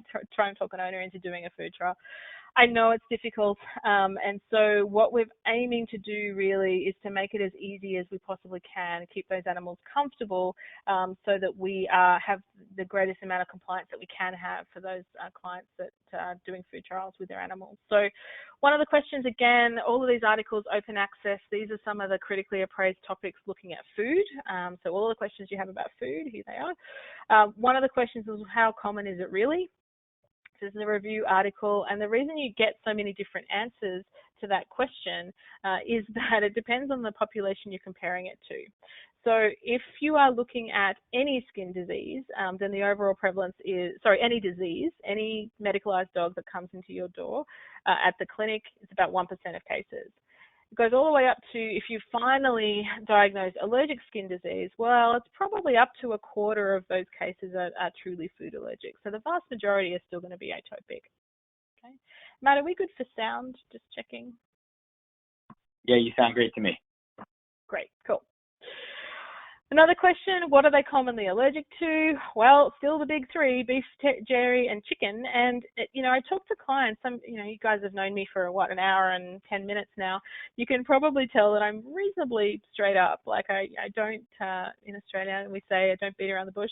When I talk to clients about food trialing and what they're allergic to, it's a contentious subject at the best of times, but for me, it's pretty simple. Dogs are allergic to things that we commonly feed them. What do we commonly feed them? Beef, dairy, chicken. You turn over any packet and you will find some variation of those things in the vast majority of them. Interestingly, in the US, lamb used to be what we call a novel protein. Never was in Australia. We feed a lot of lamb to ourselves and to our pets, but in the US you didn't. And then you started with the lamb and rice diets a decade or so ago for the GI signs. And now, because you're feeding more lamb in your diets, then that percentage of lamb as an allergen is climbing up that list. So, I just say to people, if we fed alligator and, emu, then that's what dogs will become allergic to.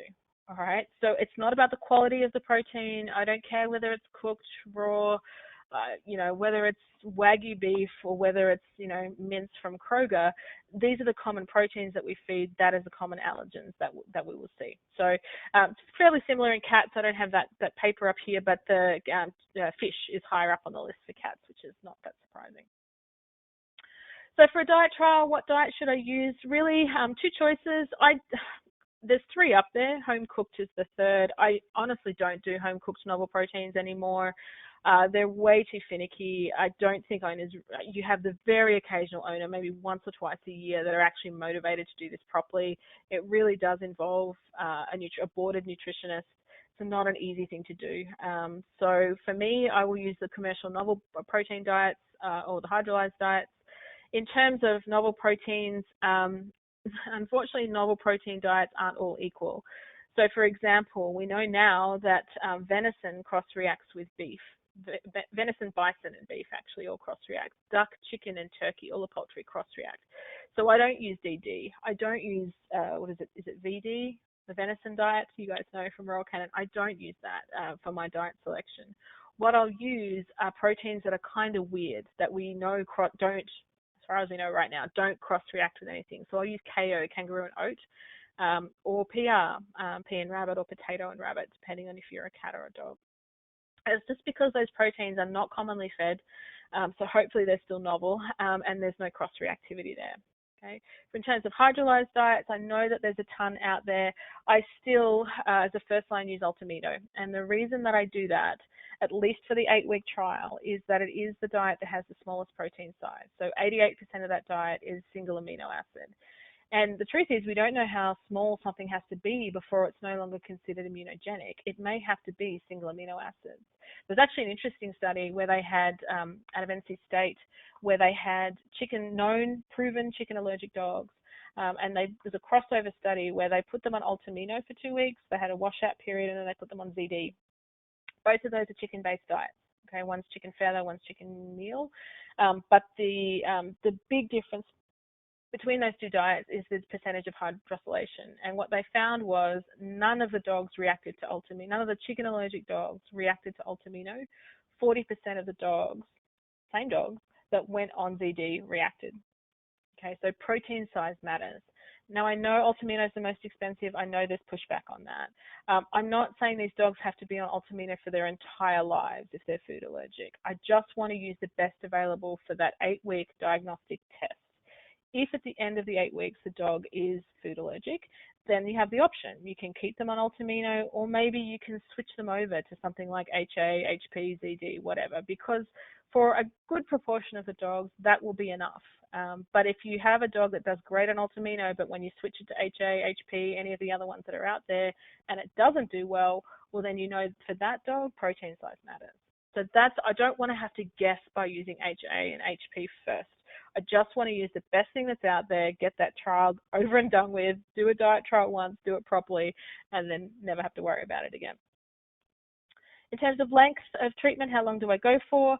8 weeks for dogs, you'll identify 96% of them, and by 8 weeks in cats, you'll identify 97% of them. I do rechecks at 4 weeks and 8 weeks. And the 4-week recheck doesn't tell me anything. I don't get too excited if the dog's better. I certainly don't get too excited if the dog is the same. I just am looking to make sure that owner's being compliant, that they're not sneaking treats in there that they shouldn't be, and also that there's no infection that might interfere with my next recheck. So that's the 4-week one is just kind of a how's everybody going. The 8-week one is where we make that decision as to whether the animal is food allergic or not. These are pretty basic things, hopefully. So making sure that if you're going to be successful, blocking access to other foods, whether that's treats or the other pet's food, thinking about flavored medications, there's some risk benefit to that, washing the bowls and the shared scoops and utensils, keeping it in the original packaging. A lot of people like to get those big bags and decant them into big food containers, but they don't wash the food containers out between foods, so you can get some contamination there as well. So just little tips in there. The other thing that I really like doing, I should go back a slide, is to make sure that owners have treats that are allowed from the beginning. Have a handout, write it down for them, sell rabbit jerky at your front desk, whatever it is, because if you don't give them a treat to help them give that medication, help them give the Apoquel, or just because they want to, spoil Fluffy or do agility training or whatever, they're going to give one anyway, and it's probably not going to be authorized on a food trial. So make sure that you have options. I like things like vegan marshmallows, or depends how strict you want to be. Some people just use marshmallows for treats and for giving medications because they can be cut. You can hide pills in them. They're super sticky. So it's really helpful to give medications. Broccoli, green beans, carrot, something that isn't a protein that, like an animal-based protein, and not on that list that you saw before. So they are fine. And if an owner has that list with them to walk out the door, then they are going to be much more likely to be successful and not, unknowingly or not break that food trial so that you have to start all over again. We do have to re-challenge at the end, which is tricky sometimes, trying to convince an owner to do that, but it is really important. And I think the reluctance from owners is they just don't understand. They're like, why am I giving an old food back to make the dog itchy when the dog has done so well on this special diet? That seems crazy, Clearly the dog's better because it's on the food and it's doing great. That's not strictly true. The dog, in fact, might be better because the season's changed. Now it's winter. We don't have the same pollens that we had before. So that re-challenge with the original diet is really important. And if the animal flares, that confirms food allergy. I think the other reason, apart from not understanding why we're doing it and how important it is that clients think that their dog is going to fall apart. They're going to become a hot mess as soon as you give that old food back. That's also not true. These dogs will get itchier. There's a flare and itch within 24 to 48 hours after starting that original diet again. But they're not going to be complete 10 out of 10 hot messes, infected, all that sort of stuff. That takes more time than that. So as soon as they see those clinical signs come back, then that's fine. They can go back on that special diet again, and that challenge can stop. You've proved your point. Okay, so just explaining to them why we're doing it, and also that it's not going to be a complete disaster. It's an increase in itch such that they'll notice it, and that's what we're looking for. In terms of what's new in food, I might just skip this one, but I just wanted to make you aware, we were talking a little bit about this before, unfortunately, the best practice still, really the only test that is diagnostic and helpful in diagnosing food allergy is an elimination diet trial. Okay, there are other things out there, so whether you recommend them, this is actually some tests that owners have found on Groupon, and they are the saliva, hair. I think they have serum tests now for food allergy as well. And so there have been several articles that have come out relatively recently, a lot of them published by fairly fed up dermatologists, and when we see these tests in practice, it's really frustrating because they're a waste of money for the client, although if they know that going in and still want to spend that money, that's fine. But the problem for me is once clients have that information, they can't unknow it. And so even though I know that piece of paper is bogus, you cannot pry those results out of their cold dead hands, right? They will go, forward from that day and say their dog is allergic to pumpkin and tomato and whatever else, green beans. And unfortunately, it's just false. It just doesn't work. So this is one study. There's several for several products now, but this is just one of them where a couple of dermatologists collected fur and saliva samples from known atopics, known food allergics, and a normal dog. And also 5 samples of fake fur from, I think it was Kim Coyner's, one of the authors' child's toy. I think he had a toy lion, and she clipped some fur off his mane and sent that in to have this test run on it, and then sent some tap water in as serum, or saliva in this sense. And what did they find? Well, surprise, surprise, it was no different than random chance. Okay, and I love this. This is actually a direct quote from the article. The test could not distinguish between an allergic dog, a normal dog, and a stuffed animal. Okay, so if you've got a test that not only can't distinguish between itchy and not itchy and normal versus food allergic or atopic, it can't actually distinguish between hair and polyester, that's a bad test. Okay, so please, if you're using these, please don't anymore.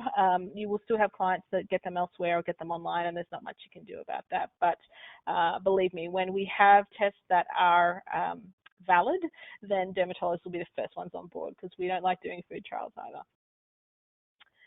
Skip through this one just for the sake of time. In terms of food allergy, this is very similar to that flea allergy. So we talked about using Apoquel, CYTOPOINT if you have to in dogs under 12 months during those diagnostic trials. This is how I use Apoquel in this as well. So I'll start them on the special diet, Ultimino, novel protein, whatever it is, and Apoquel. I pull the Apoquel off a day or two before that 4-week recheck.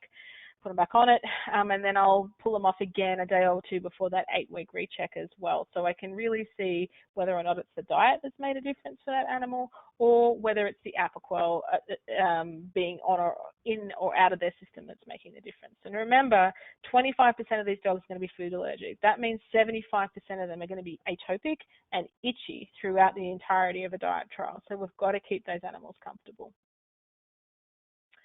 So this is what you were asking before. Thank you, helpful person who texted that question in or put it in the chat pod. This is where I would use CYTOPOINT. So if you really can't get oral medications in, if it's an aggressive dog, if you've got a dog that's less than 12 months of age, that's where I'm using it. I tend not to use it in dogs that have obviously serious infections, although I don't know why you'd be diet trialing a dog then anyway. Sounds like it's got bigger issues. And the many concurrent medications, again, for the sake of a food trial, I'm still going to use Apoquel there. I might just transition over to CYTOPOINT for my ease later down the track. That was not going to be a poll. Okay. So questions in terms of food before I move on to the next one.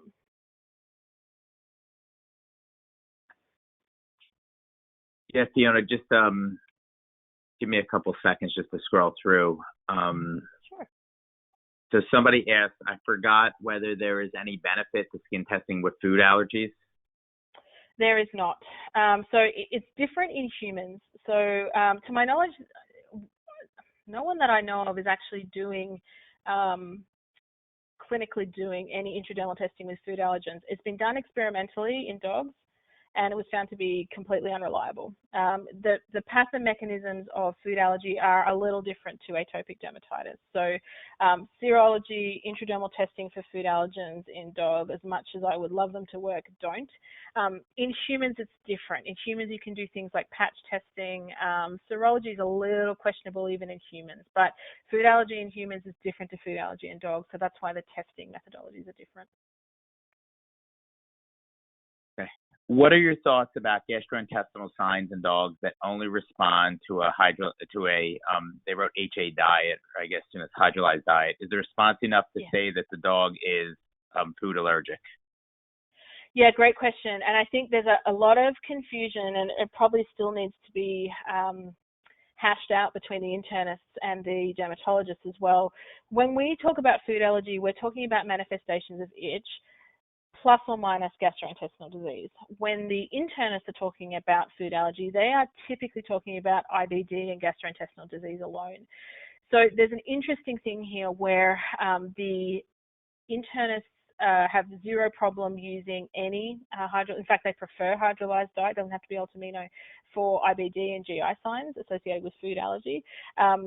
They don't worry so much about the protein size. And it just doesn't seem to make that much of a difference for them. It does in dermatology. It does for our side of things with itch.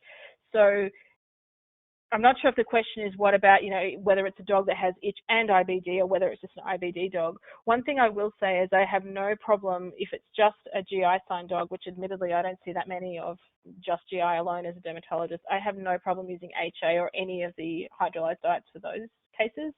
And in those cases, you would expect GI signs to resolve a lot faster than the itch resolves. So in the itchy dogs, it can take 8 weeks. In the GI signs alone dog, their clinical signs typically resolve in 1 to 3 weeks. I hope that answered the question.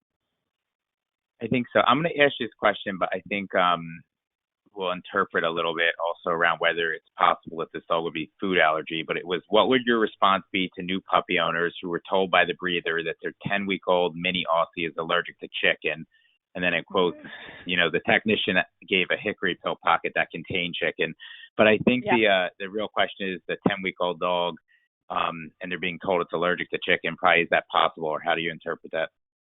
Yeah, I mean, the first thing is get pet insurance, right? So the second thing, is it likely that that dog is food allergic? The answer is no. I mean, you haven't even gone down. So remember we talked about the prevalence there. I think the prevalence of all itchy dogs, I think it was about 5%. I'll have to go back and look at that slide. So the chances of it being food allergic is probably about 5%, without you having done any workup or skin scrapes or, all of those sort of things. So the chances of it being food allergic are very low. Even if it was food allergic, the chances of it being chicken allergic are higher, but they're still not, you're still not 100%. So there is zero way to know whether or not that animal is food allergic until you do a diet trial. You're not going to be doing a diet trial on a 10-week-old dog.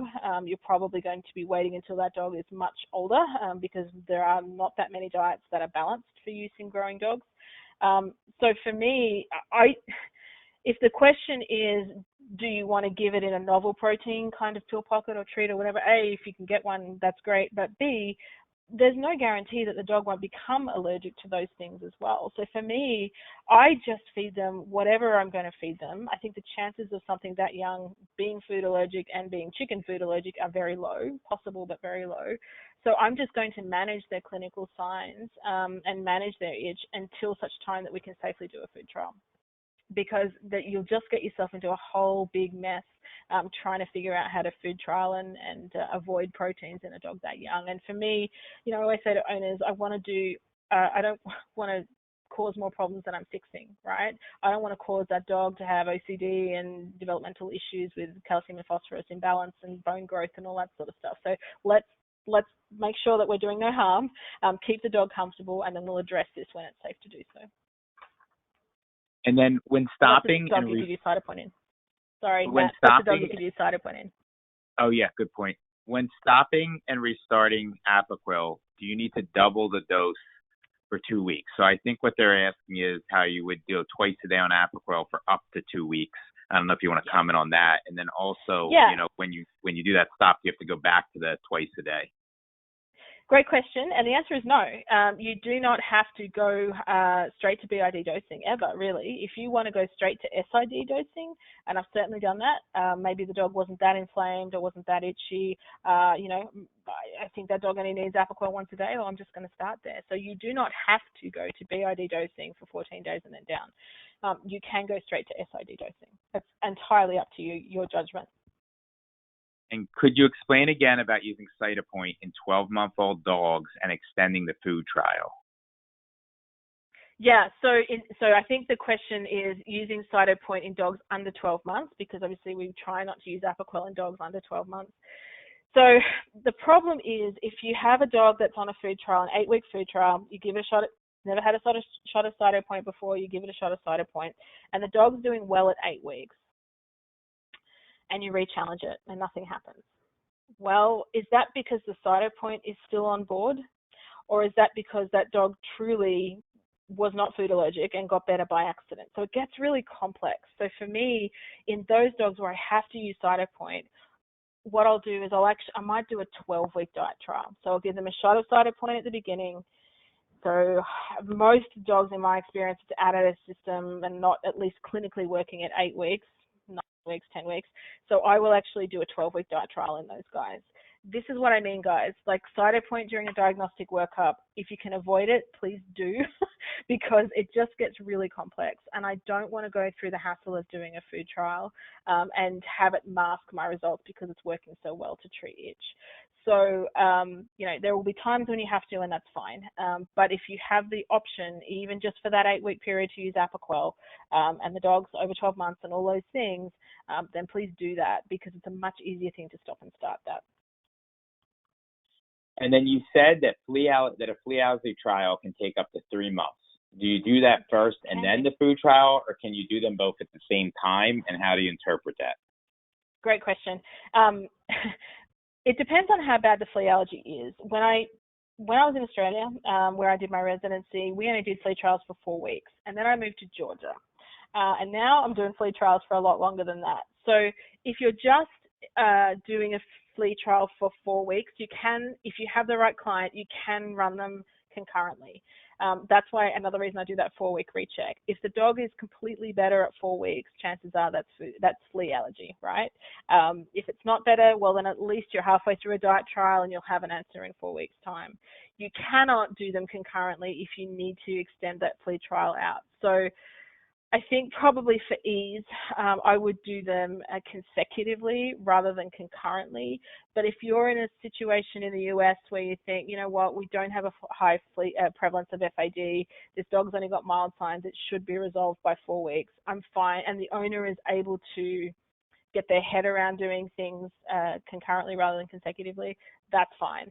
But I think if you're in a situation like I am now in Georgia, where you might need to run flea trials for 8, 12 weeks, then it's almost impossible to do food trials at the same time. So run them consecutively, be logical, be systematic, rule things out, and then move on to the next one. Okay, and how quick do you expect CYTOPOINT to work, and what is the positive response rate that you expect with CYTOPOINT? I'm going to table that, so that's actually a good segue to move on, because I will answer that in a couple of slides' time.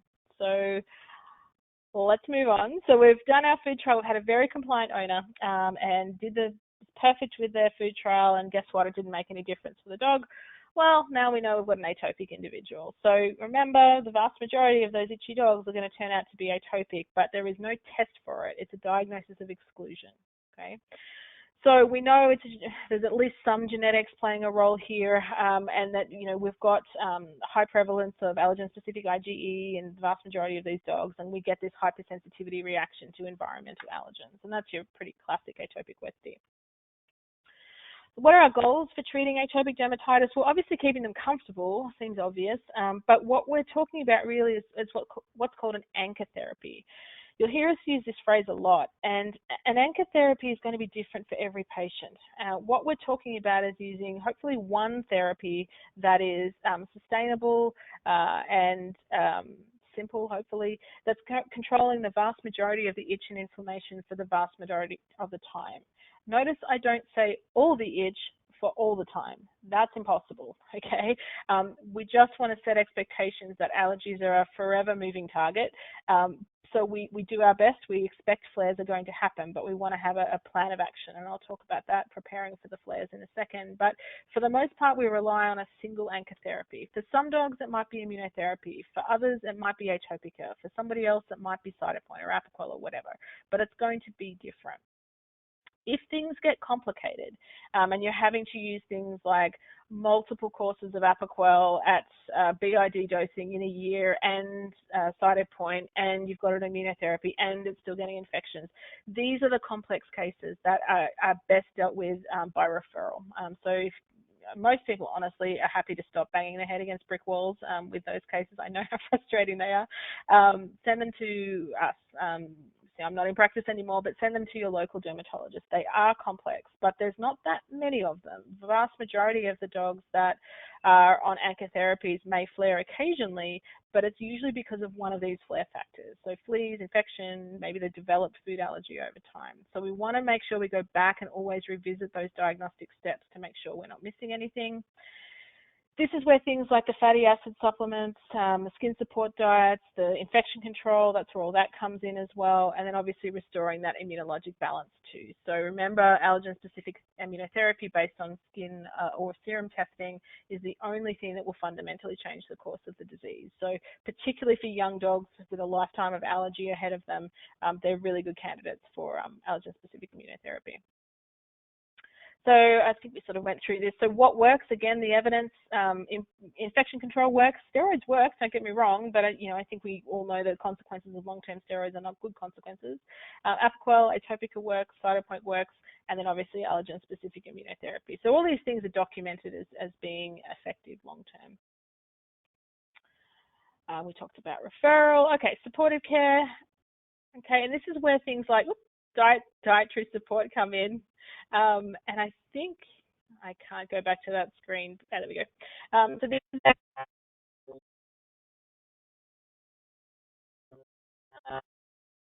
oh, Dr. Bateman, looks like we have the audio issue again, real quick, before you get too far into that slide.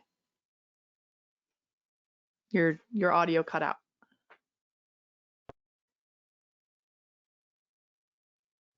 Not yet.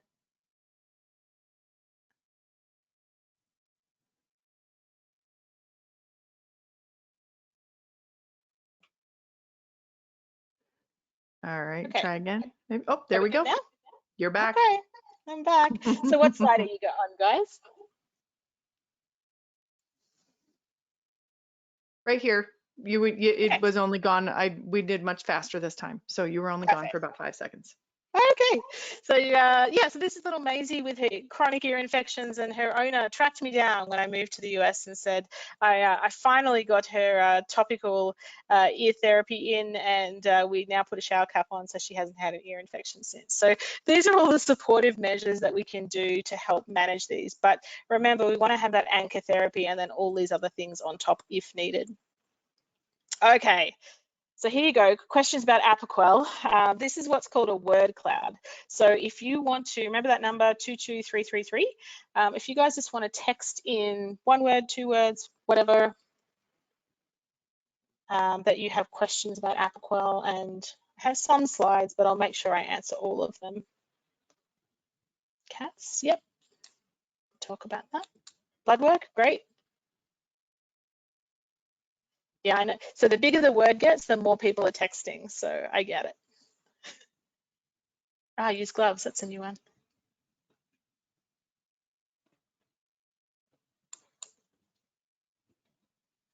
Doesn't work. Neoplasia, maintenance CYTOPOINT. Okay.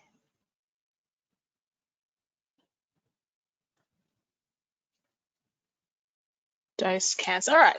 So that's so BID, SID. Okay. Perfect. All right, well, I think I can probably answer all of those for you. So we'll move on because that cloud's just going to get bigger and bigger. So one of the questions that came up, I'll pivot to cats in just a second, but one of the questions that came up was, what about cancer? Okay, so what can you tell me about adverse events, monitoring cancer, all those things? So we have a bunch of new stuff for you, and this is kind of cool, actually. This is what we call our 5-year pharmacovigilance data. So when Apoquel came to market, which was 2013 now, every adverse event that was reported in any dog taking Apoquel was reported to VMIPS. That was, by law, reported to the FDA. The FDA collected that data over a 5-year period and has given that back to us so that we can now report that back to you. Now, what I will say is that is not a small amount of data, right? We estimate now there are 9.1 million doses, 9.1 million dogs on Apoquel right now in the US. That's not 9.1 million doses. Think about it, how many hundreds of millions of doses that is. So this is a huge amount of data, okay? So what we can tell you is the overall adverse event rate was considered rare. So that means more than 1, but less than 10 dogs were reacting out of 10,000 treatments administered. And then the top 5 adverse events are up there: vomiting, diarrhea, lethargy, anorexia, and blood work changes. And by blood work changes, that's everything, right? So there wasn't one specific thing that came out of that. It was anything on a CBC, anything on a chem panel. Might be ALP, might be ALT, might be BUN, might be thrombocytosis, thrombocytopenia, whatever. Okay, everything together. Each of those was considered very rare. So you can see the definition, less than 1 dog reacting out of 10,000 dogs treated. So you can't get any more uncommon, if that makes sense. So that really was consistent with our pre-approval studies, and we're happy because that's exactly what we expected to see, but you really don't know until you get all of that data back. There are very few medications that I can think of that have this level of scrutiny and this level of reporting back on their adverse event profile. So to the person who texted in about the liver, we don't see routine increases in any liver enzymes. You may get the occasional animal that has a sporadic increase, but it's not something that we've noticed as a consistent thing. In terms of monitoring, there is no guidance. We have no really mandate from the FDA, from Zoetis, from the American College of Veterinary Dermatologists about any monitoring required for Apoquel. However, our general guidance is that it would be prudent for any animal on the long-term medication to have routine blood work. And for most people, especially in older dogs, that's going to be maybe every 6 months, but usually every 12 months. So there's really nothing that you need to be doing any more than you're currently doing, probably for your geriatric wellness or your adult wellness profiles there. The other question that comes up is cancer. So what do we see in terms of cancer? What we can tell you is that there's no evidence of higher risk for new neoplasms with Apoquel treatment. And this comes from a number of studies. So our initial compassionate use or long-term continuation study, we had about 239 dogs that were monitored for some of them well over 2 years. I think a couple of them went as long as 3 years on Apoquel. This is before Apoquel was launched. And these dogs over the that period of time, about 5% of them develop neoplasia. The background rate of neoplasia in the adult dog population in the US is 5.1%. So these dogs were developing tumors at exactly the same rate as the normal dog population, okay, not at a higher rate. In terms of the PV data, which we just saw, the two most commonly reported neoplasias, and by commonly reported, I mean very rare, right? They weren't even on that top 5 list, were papillomas and histiocytomas. Consider the dog population we're using Apoquel in. It's typically young dogs. What 2 skin masses are young dogs going to get? Papillomas and histiocytomas. Okay, so again, no big surprises there. Certainly not seeing any trends with any sort of neoplasias, whether they be muscular tumors or lymphoma or sarcoma, nothing like that. So that's great. If you're still not convinced, there's another, this is again new.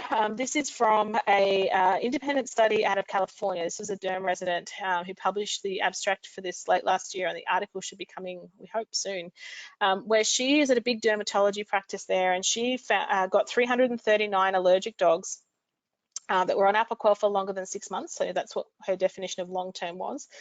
And she age and breed matched those with a control population, which were also allergic dogs, but they were treated with any other therapy. So it might have been immunotherapy or atopica or steroids, anything, okay? The really important thing here is that she age and breed match these dogs. So nobody ever does that, but it's super important. So kudos to her. But she, what that means is if she had a 3-year-old Westie in the Apoquel group, she went and found a 3-year-old Westie and put that in the control group so she could track. So we're finally comparing allergic dogs with allergic dogs, and we're taking out a lot of other variables by age and breed matching most of those dogs as well. What she found, she was looking for malignancy anywhere, and she found that in the group, the Apoquel group, it was about 16.2%, and the control group 12.5%. There is no statistical difference between those two groups.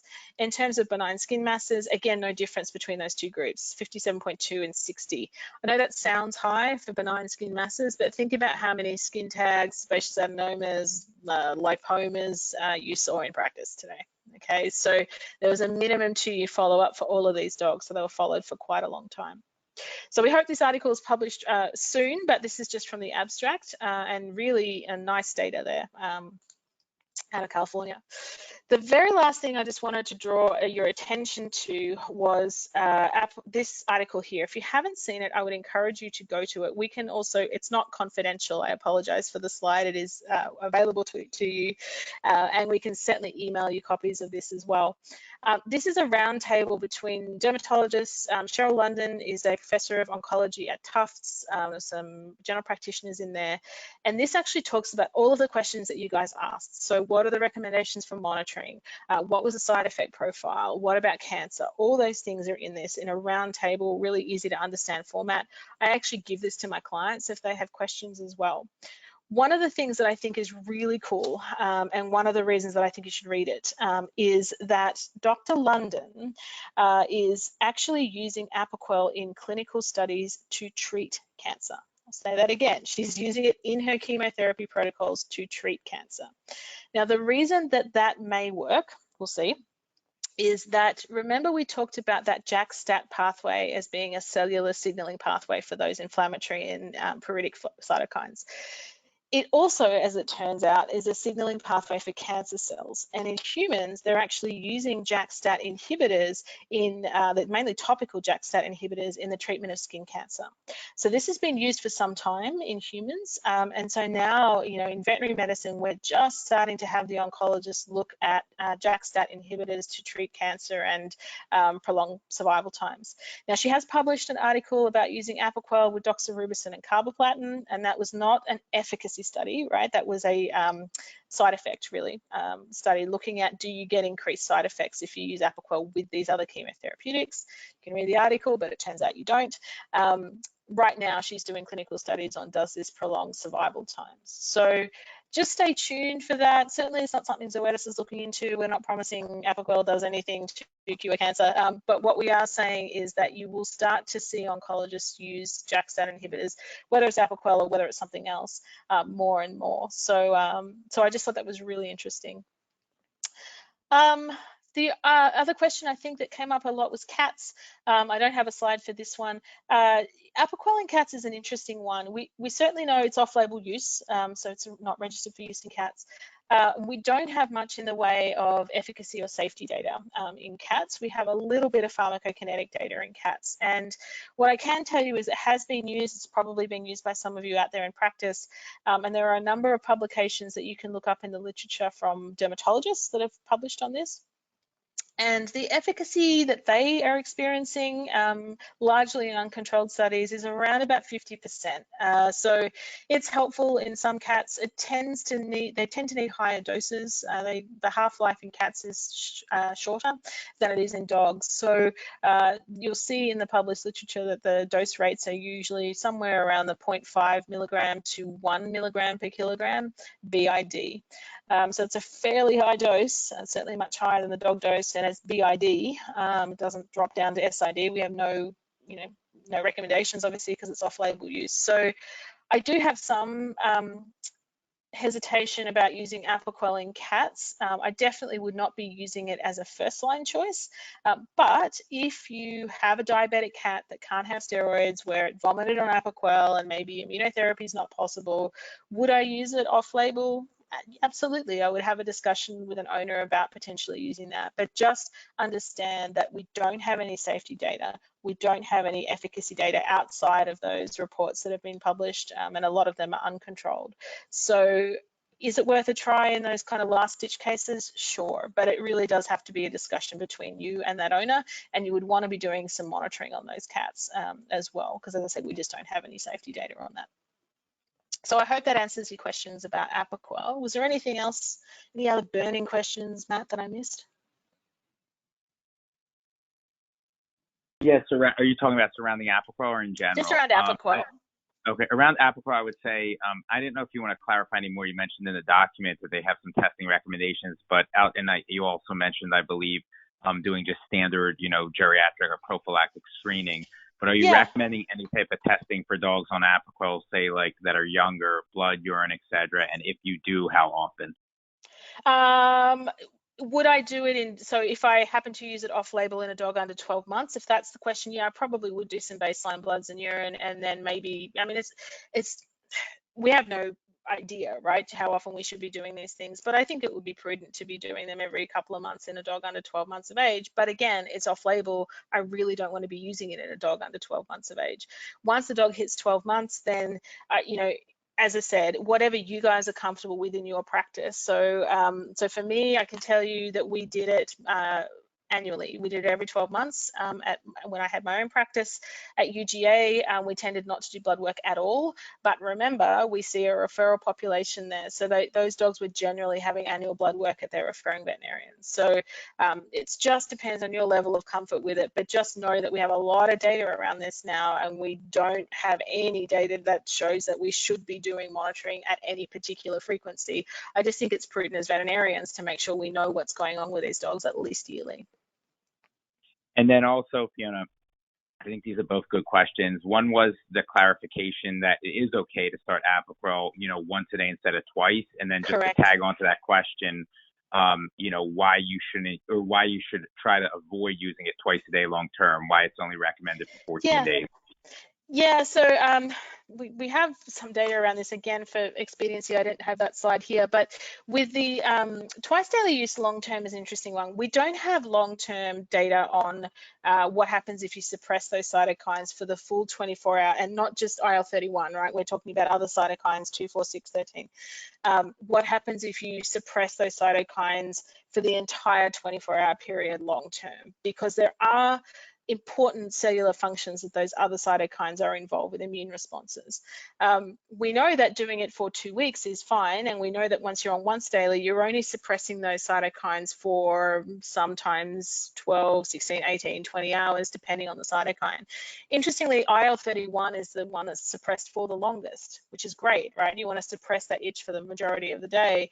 We don't suppress those other pro-inflammatory cytokines for as long a period during the day. That doesn't seem to matter clinically, chronically, we still get the reduction in inflammation, but it allows those cytokine levels to recover to normal levels by the end of that day, and then obviously resume normal functions of the immune system. So what we don't know is if you keep giving it twice a day and you are hammering those other cytokines that have other functions, what that would do to a dog's immune system. So because we don't have that data, and it's not something that we've seen, it's just a theoretical risk that we just want to make sure that we're allowing normal recovery of those cytokine levels so that we're not messing with the immune response in the longer term. So for short periods of time, let's say you have a dog that's BID dosing, goes down to once a day, does okay until the spring, and then it has a flare. Could you go up to BID dosing for a week or two? Sure, no problem.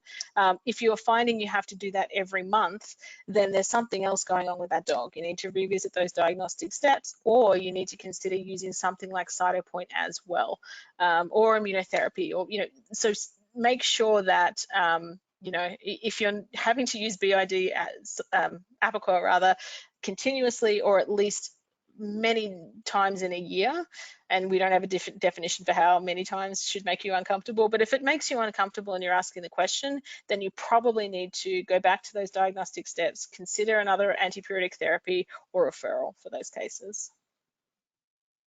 We might move to CYTOPOINT. I want to make sure that we just have some new info about CYTOPOINT because we're nearly at the end of our time, and then I'm happy to take questions, Matt. So, all right, what questions do you guys have for me about CYTOPOINT? This is another word cloud.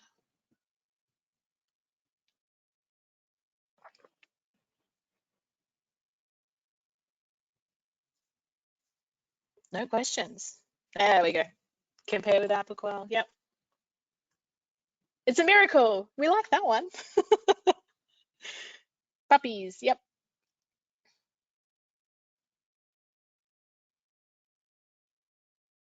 Cool. Stops working. Yeah, okay. So we'll get to that. Great. So I'm not going to talk to you much about CYTOPOINT. That you guys know how it works. Miracle was something that came up in that word cloud, which doesn't surprise me. We know how good it is when it works, and it works very well for the vast majority of dogs. What I can show you is a couple of new pieces of information. So this is another independent study out of CSU looking at the overall success rate. She had, I think it was 132 dogs in the end, and this is Dr. Souza, who found that she had a success rate of close to 88%. So I would suspect that most of you in practice are getting somewhere between the 80 to 90% success mark, and that that's what we're seeing in the literature as well. Interestingly, in the dogs that were food allergic as well, or they didn't have a diagnosis yet, CYTOPOINT was still working in those dogs. So that goes to really support that expanded label claim of not just atopic dogs, not just atopic itch, but other conditions that have elevated IL-31 as well. In terms of another cool thing out of this study, which I found kind of interesting and not what I expected at all, was that she looked at the size of the dog and the success rate of CYTOPOINT. And you can see it there. So if you had a toy or a small breed, 76% of those guys, which I suspect are the vast majority of dogs getting CYTOPOINT in your clinics right now, the Yorkies and the Shih Tzus and the Westies and the Terriers, Poodles, success rate's good, 76%. But look at that large and giant breed dog. That's your Maremas and Mastiffs and Great Danes. Actually, these dogs did a lot better in terms of success rate on CYTOPOINT. And I know the initial hesitation is cost, right? Like these big dogs come in and you think, oh, CYTOPOINT's going to be really expensive for you. Actually, not only did these dogs do better in terms of efficacy, they also needed fewer injections. So the injection frequency was less, I should say. So they were not the dogs that needed it every 4 weeks. They were the dogs that needed it every 8, 10, 12 weeks, so that interval really was stretched out for them, and it became actually much more cost effective for those bigger guys. So try not to, I know what it's like, but try not to shy away from those large breed dogs when you see them come in. Know that the data supports its use in those dogs, and they do very well with it. Severity of itch was another one. So again, this is using that itch score, very severe all the way down to very mild. Interestingly, you would think if you are a really hot, inflamed, itchy mess, probably CYTOPOINT you're not going to do as well because we're just targeting IL-31. actually, it was the very milds that didn't do as well. Looking at those itch scores, the very severe, the severe, even the moderates and milds did very, very well in terms of efficacy rates for CYTOPOINT. So that was another really interesting study. And so now I'm trying not to shudder every time I see that hot mess of a mastiff come in. You know, I do a lot of CYTOPOINT and convening with those guys, and they do very well. So I just thought that was interesting to bring up. And I think there was a question before about how fast how fast CYTOPOINT works, and also about success rates. So what I can tell you is that on the label, you'll see that the efficacy really kicks in by about 72 hours for CYTOPOINT. In my hands, I actually don't think it takes that long. I think most of them are doing pretty well from 24 to 48 hours onwards, but I will still send them home with, if I can, if it's appropriate, a couple of doses of Apoquel to kind of tide them over until the CYTOPOINT kicks in, because at least according to the study, 72 hours is where we see that benefit really start to kick in. But I think, you know, just anecdotally in my hands, it's usually not that long. In terms of success rates, this is from our original studies. And so we know that you've seen the data before, over 80% of dogs do really well, okay? And by the end of that first month, still nearly 70% of them at that day 28 mark are still doing great, okay? We know that CYTOPOINT works. What we wondered though, and what we were hearing from the field and what I was seeing in my own practice is that what happens to those dogs where you give them an injection and you're kind of like, I don't know if it worked or not. I'm not sure whether I should go ahead and give that second injection. So we did a new study. And this study really looked at what happens if you keep giving injections to those dogs that have partial response to CYTOPOINT. Do they get better with, continued injections? And what we can tell you is that this is a 30, 60, and 90-day time point. So after the first injection, 65% of those dogs were doing really well at the 30-day mark. That's very similar to those initial 69% of dogs, right? So 65% success, day 30, great. What about those 35% of dogs that didn't do as well? Can we help them out by giving them a second injection? Turns out you can. Okay, so now from a cumulative point of view, overall, at the end of the second injection, so day 60, 85% of these dogs are doing great. And we did it again for those 15% that were still not doing great. We gave them another injection, and now overall, 93% of dogs are a treatment success. Okay, so this fits with what we were seeing and hearing about in the field. And it makes sense. I think a lot of people were kind of doing this anyway. And for me, it doesn't, change fundamentally the way I use CYTOPOINT. It does change the way I message around it.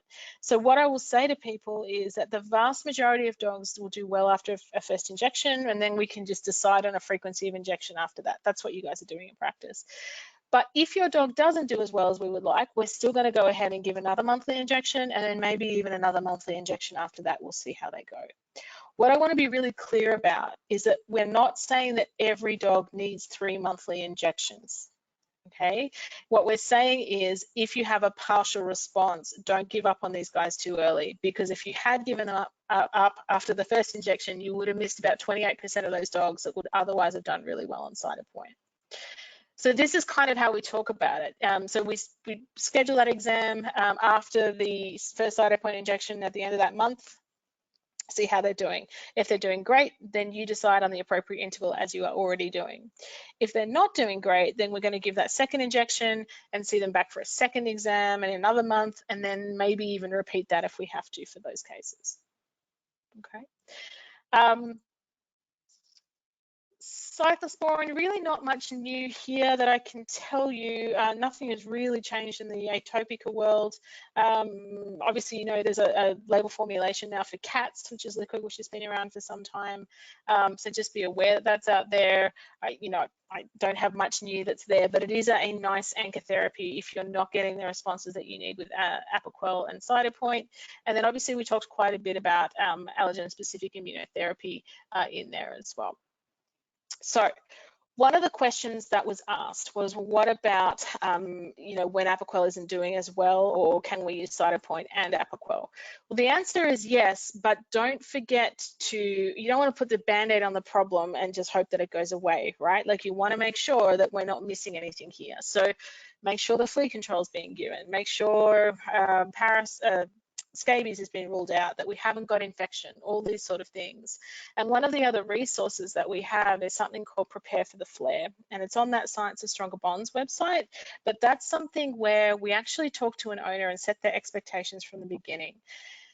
Again, I take it back to the human experience. If you have allergies yourself or eczema or anything like that, and you go to your allergist or dermatologist, they won't say to you, here's a pill, take it and you'll be fine. What they say is, here is a cream, use it once a day if you have, twice a day if you're having a problem, once a day otherwise, and here's a script for an inhaler, fill that if you're having a tough time or whatever, and let me know how you're doing, right? So what they've actually said or not said in there is allergies are going to be with you for the long term, okay? They are going to wax and wane, that's normal, and we have a way to deal with that. We have a treatment plan already in place for when things don't go that well. Right, so that they've actually said quite a lot without actually specifically saying that. So I don't think as a dermatologist I was particularly good at that. You know, it was kind of like, yeah, see me in 12 months for bloods with Apoquel, or just call me when you need a script refill, right? It wasn't, here is a plan, things are going great right now, but we need to make sure that everyone's on board if things do fall apart. So we have that plan. So that's what that Prepare for the Flare is. And a couple of things that it mentions on there is that continue, obviously, what's been working. Don't stop your anchor therapy. So if you're a dog that typically does well on CYTOPOINT, stay on CYTOPOINT. Can you add in a second antipruritic like Apoquel? Sure, there's no problem to do that to temporarily get back on track. But you want to make sure that's not the band-aid, that we're addressing those other flare factors as well. And it's really, really uncommon, and this was kind of the crux of the question, that we have a failure of the drug that was previously effective. And here's the data on that. So from the Apoquel continuation study, the true loss of efficacy for Apoquel is about 7.3%. It's very, very uncommon. Typically, if they're going to respond to Apoquel, they're going to continue to respond to Apoquel. Same for CYTOPOINT. This is the CSU study. Loss of efficacy about 2.6%. So again, if they're going to respond, they'll respond and continue to respond. If they suddenly don't, there is something else happening. Get them back, make sure that we can see them for their rechecks, all those sort of things, and make sure that they're on flea control. You know, and if we've ruled out all the other flare factors, then is it true loss of efficacy? Well, yeah, I mean, it happens. You can see the percentages there, but it's very, very uncommon. I'm going to pause it there because I know we're out of time, but I just wanted to ask Matt, do we have any questions, Matt?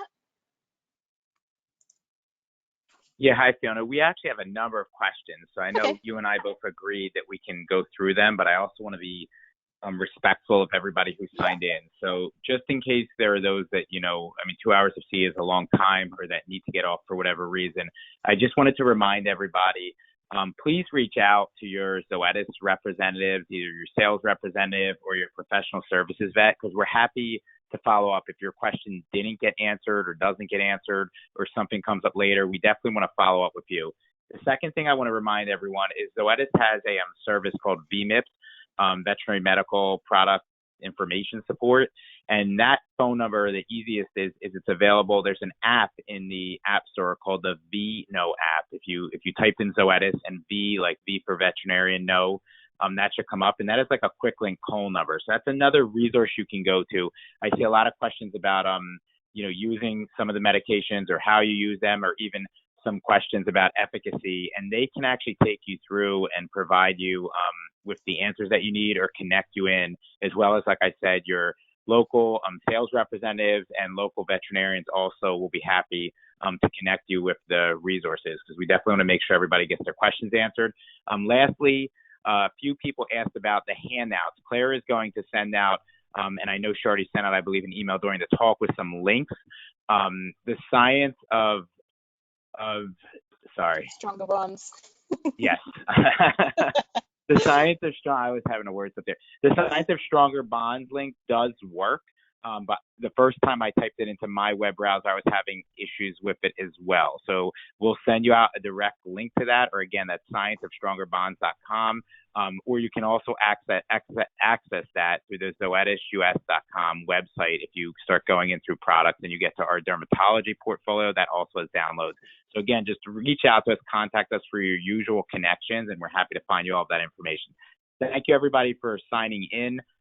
Fiona and I will continue, I guess, to go through a few questions, but we understand that you have to sign off now as well. Sure. I'll be here as long as you want me. So what questions have we got, Matt? And we'll be here till 2. I wanted to know, Fiona, I guess first, just to touch on cats, did you want to elaborate anything more? I mean, we mentioned a few medications, but that question came up earlier. Really itchy cats, do you have a protocol that you use to start working with them? Yeah, so itchy cats, I mean, they're the bane of everybody's existence, right? Especially dermatologists. But really, I start with, unfortunately, what we've got is not ideal. Do I use steroids in cats? Yeah, more than I would like. But luckily for us, cats are reasonably tolerant, at least initially, to the side effects of steroids. You get problems with them becoming diabetic later on. But will I use steroids to shut down the itch quickly during a food trial? Yeah. Will I do it during flea trials? Sure. The nice thing with flea trials in cats used to be a pain, but now that we have Revolution Plus, that's made a huge difference. Any of the topical isoxazolines in cats are fantastic. So I use a lot of Revolution Plus for that now. The diets are very, very similar. I mainly use PR or Altamino in cats if I can. In terms of medication, cats are funny. They tend to do very well with immunotherapy, or they don't respond at all. There's not a lot of gray area. So I think for me, steroids, to initially shut things down. But if I end up with an atopic individual, then allergen-specific immunotherapy, so referral or doing that serologically yourself would be, a good first place to start. Atopica for cats is a registered product in cats. It does work in cats. You will see some GI side effects with it. So if I've gone through the immunotherapy pathway, maybe Atopica is not tolerated in that cat, and there will be some of them that won't tolerate it, then that's when I'm thinking about using some of these other things like Apoquel off-label. But yeah, unfortunately, we just don't have great options right now. I really wish we did. It is something that we're really working towards, but you can bet that you guys will all be the first to know as soon as we have anything exciting. But right now, then we're looking at what's on label for cats, immunotherapy, and really Atopica, and then obviously steroids and Apoquel if you want to try that as well off label. And then retouching on CYTOPOINT, what's the shortest amount of time we can go between CYTOPOINT injections? That came up a few times. So sure. So we do have some data on giving it more frequently than every 4 weeks. It's not something that I really want to do a lot, mainly from a financial point of view. I mean, if we're only getting a week out of the CYTOPOINT, you've got to look at the cost benefit for that. Do I have dogs where I've used it every 3 weeks? Absolutely. I have a couple of dogs where they need it routinely at every 3.5 weeks, and the owner can sort of time that to the day. They've been on that for years. So that is technically off-label, but remember, this is not an immunosuppressive drug. This isn't a drug at all. It's a biologic, okay? It's a USDA registered product and a biologic. So I am much more comfortable using that more frequently if I have to. But for me, it's just a cost-benefit discussion. And then a couple questions about antibiotics, I guess. Yeah. And the first one, what's your opinion? Do you always try to use a first-generation cephalosporin before convenient Simplicef? Your comfort with going straight to convenient Simplicef? Yeah, so I can tell you in a number of practices that I've worked at, not just my own, but in other people's practices too, Simplicef and Convenia were first line. We did not use Cephalexin, we didn't use Clav, we used Simplicef and we used Convenia, particularly in, well, any patient really, but particularly in those that it was difficult to medicate. So the safety profile of the microbiological profile, I guess, of those two drugs. The question was, well, is once daily dosing something that's going to create more resistance? We are not seeing any literature to show that either cefpodoxime with once daily dosing or Convenia as the 14-day course with one injection is increasing rates of resistance at all. So I have, and they've been on the market a long time now, either as cefpodoxime generic or as Simplicef, and obviously Convenia has been around for now 13 years. So they're again scrutinized heavily for that, and we are not seeing any increased rates of resistance. And if you talk to Mark Papich, actually, who's a pharmacologist at NC State, veterinary pharmacologist. He's really interesting. He does a lot of work on this. A lot of the pharmacokinetic data that you see on and MIC data that you'll see, cutoff points and all those things. He does a lot of that research out of his lab, and he's made a couple of statements talking about it's not a particular class of antibiotic that causes resistance. It's not a particular generation of cephalosporin that causes resistance. It's the fact that we're using antibiotics at all. So for me, I absolutely will use topicals first. Okay, even in some of those nasty ones that you think, you know what, that's probably not going to resolve with topicals alone, I will still give them a go with topicals for a week or two. And then if I'm not making any progress, then I'm happy to move forward with systemics. And just want to see, because I get a lot of questions about using topicals here, and I have a slide that may be of assistance for you as well. Here we go. So let me get back to here. So can you see my slide with topical therapy now? Yes.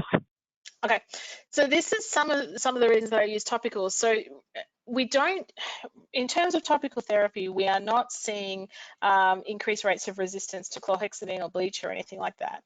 That is very rarely documented in humans with chlorhexidine and Pseudomonas, but not in staph, to my knowledge. And it's been a while since I looked up those papers. But part of the reason for that is that the infection is on the skin. And when we're treating something topically, we're exceeding the MIC by up to 1,000 times. So not only are we nuking those bugs, we're not leaving any behind surviving to develop resistance mechanisms. So that's the same principle as ears applies to the topicals as well. So I will use things like chlorhex, miconazole, we talked about that earlier. Bleach is another one. So Vetricin, make a bleach spray. If you want to use things like there we go, sprays, mousses, there's a lot of evidence out there for residual activity with those. That's the Tris-Chlor-4, Myconohex-Tris, Deoxo sprays, all those things.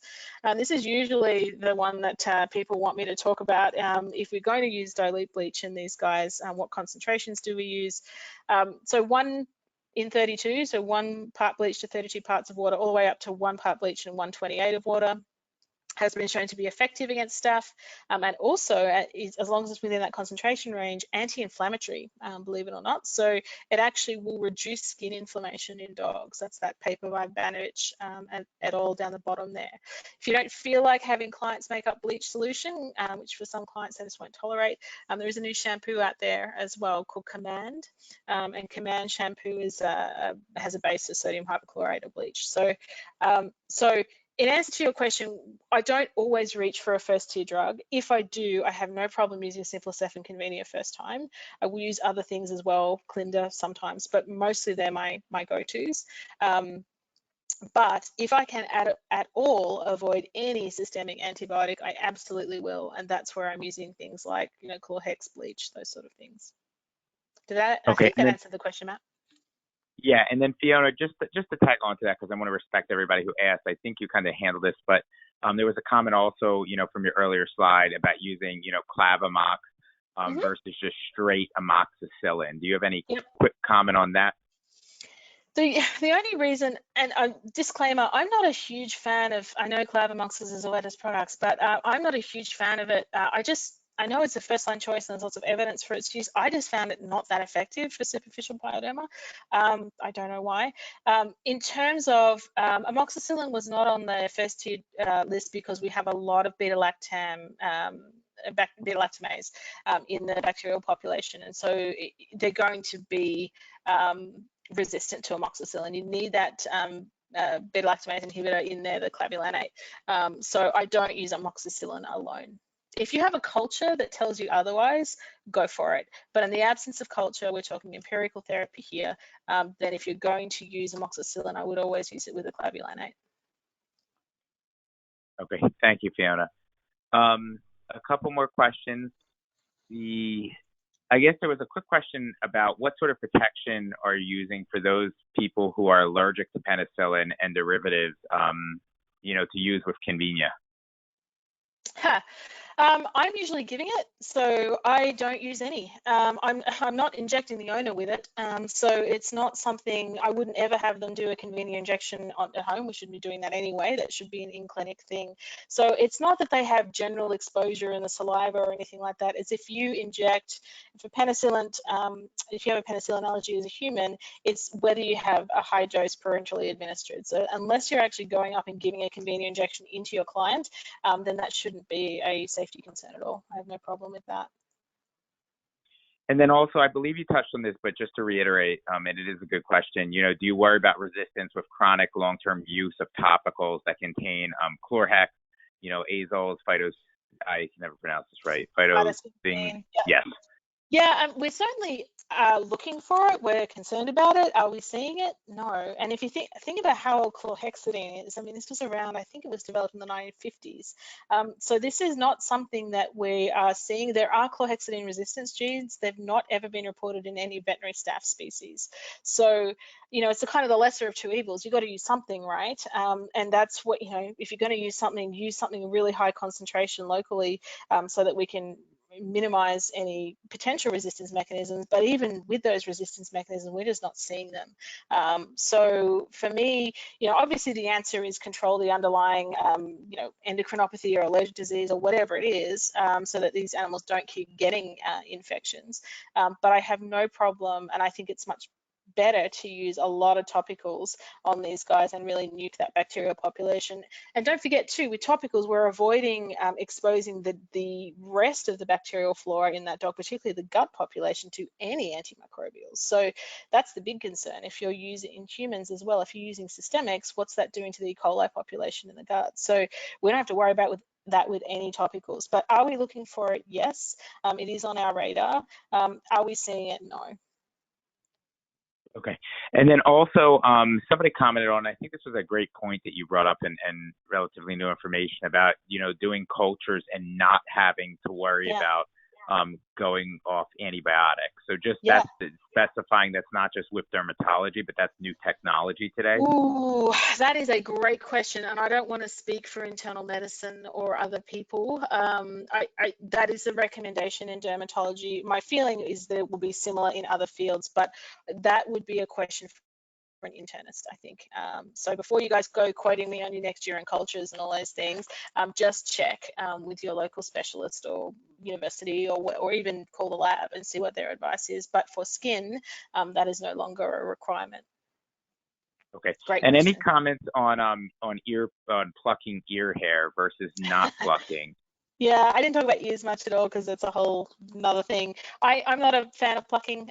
My general rule is if it ain't broke, don't fix it. You can actually cause a lot of inflammation and predispose into infection by plucking that hair out.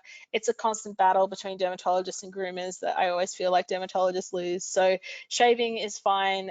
If you have to pluck it so you can see what's going on down that ear, or if you have to apply a medication down that ear, that's fine. But routine plucking, I'm really not a fan of. Okay, thank you. And then the protein source in SIMPARICA trio being hydrolyzed, is that compatible with a diet food trial? Great question. We've actually been doing a lot of work on this recently. The soy, no, let me get this right. SIMPARICA trio does not have soy. SIMPARICA trio does have pork. It's not hydrolyzed.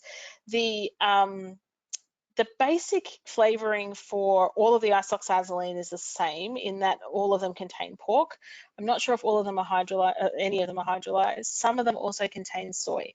SIMPARICA and SIMPARICA trio contain no soy. They do contain pork liver spray. It's a palatability agent that gets sprayed on the tablet itself. We've actually gone back and looked at, is this going to be a problem for potential food allergic dogs? And what we can tell you is the risk of that dog being food allergic, and specifically being food allergic to pork, is about 0.4% of the dog population. It's incredibly low, okay? Even if they were pork allergic and did flare with a tiny amount of pork that's on that tablet, you would see that only at the time of administration, right? It would be like a flare. So if you're going to use any of the isoxazolines, but right now we're talking about trio during a diet trial, and I have no problem doing that. I just ask an owner to watch what happens over that 2-day period or so after they give the tablet. But the chances of that causing a problem are incredibly low. And I think that the benefit of having an isoxazoline on board far outweighs any potential flare that you will see in that 0.4% of the dog population. Okay. Is there a syndrome called juvenile pruritus, a idiopathic itchy puppy? Puppy pyoderma is one of them, and usually not that itchy. I think juvenile, idiopathic juvenile, it's not something that I've seen. It's certainly not something I'm that familiar with. My feeling is that is probably a cop-out to say that we just don't know what it is yet. That dog hasn't been able to go through a food trial yet, or hasn't been able to be allergy tested. I've seen atopics at 6 weeks of age, but I couldn't prove they were atopic until they were much older, obviously. So I'm not aware of any idiopathic syndromes. I think that's probably just because we don't really know what's going on with those animals yet, and we need to give them some time to work it up. And just to, I guess, reiterate this, because we've had a number of questions on this, so I think it's a good point to make again. CYTOPOINT, Apoquel, and Atopica do not interfere with food trials. Yeah, okay. So they're asking about Apoquel, I guess you're gonna have to take them separately. CYTOPOINT, Apoquel, Atopica, and how they interact with food trials is probably, so I just read the direct question, but it's a very good question. Okay. How they interact. So what I can tell you is that Atopica will not work in a food allergic dog. So Elanco have unpublished data. You can call them and ask their reporting line as well if you're interested. But they have data showing that Atopica was not effective, did not control itch in food allergic dogs. That does not mean I would use it as a diagnostic test, right? I wouldn't say, hey, the dog didn't respond to Apoquel, didn't respond to Atopica, therefore it's food allergic, all right? But just so you are aware, Atopica will do nothing for a food allergic dog according to Elanco's internal data. Apoquel and CYTOPOINT will treat itch associated with food allergy. Okay, so they are both registered for the treatment of allergic itch. That includes food allergy. That's why you have to be careful about using them, especially CYTOPOINT, during those diagnostic trials. So I want to make sure that I don't have any Apoquel or CYTOPOINT on board when I'm doing those diagnostic tests, because they'll treat itch, right? So if I see them and they're on that Apoquel or on that CYTOPOINT, I don't know, was it the drug that made them better, or was it the diet trial? So Atopica is not going to have that issue. Apoquel and CYTOPOINT will treat itch associated with food allergy. That doesn't mean that that's the best treatment of food allergy. Clearly, the best treatment for food allergy is identifying the food source and avoiding it. But if you have to keep those animals comfortable, maybe until they're old enough to do a diet trial, or if they have a flare because they busted into the trash can at home, you can use it to do that. I think that was the question. Yeah, I think that was good. Thank you. Somebody else was commenting, and I think we can just touch on it quickly, about Apoquel not working great, when they move from twice a day to once a day. Yeah. And then how they should handle that. So if you see that. Yeah, and it's not something that we're unfamiliar with. It's funny. I think a lot of it is owner expectation, right? If you look at the data, there is a slight bump from in our initial graphs, and while we're talking, I can go back to those. But looking at whether or not they stay at the same level of itch when you go from BID to SID. And there are a small number of dogs that will have a slight increase in itch. And the reason that happens is, again, we're not suppressing all of those cytokines for the entire 24-hour period. We're allowing those cytokines to recover. So does it happen? Yes. Does it happen as much as an owner tells you it does, or is as severe as an owner tells you it is? I suspect not. I think a lot of the time owners are very sensitive that Apoquel works so well that any step backwards is kind of like the end of the world, right? So for me, that's again another reason that we start to see those itch trackers become really important. So is this dog really going from a 3 out of 10 when it's on BID dosing to a 10 out of 10 when it's on SID? I suspect not. So again, about setting those expectations. If it truly is happening, then there are a couple of things you can do. One is I have actually given that dose at night. It's a little bit up in the air right now because it's everyone's working from home. But what used to happen is that people would go to work and then they would come home and go to bed, okay, and that dog would potentially, if it had had its Apoquel dose in the morning, its lowest concentration of Apoquel was going to be overnight, right? So the dog would scratch and rub its feet and lick and all those things and keep the owners up at night. So what I do is I dose that SID in the evening. So it's going to have its highest concentration of Apoquel overnight when everyone's sleeping, and everyone gets a good night's sleep. Owner goes to work in the morning. Dog might start getting a little itchier again, sort of 3, 4, 5 in the afternoon, but the owner's not home to witness it. What's the first thing they do when they get home? They cook dinner for themselves and the kids. They give the dog dinner and their medication. So the dog still has that same 2-3 hour period where it might be a little bit more uncomfortable, but it's not witnessed.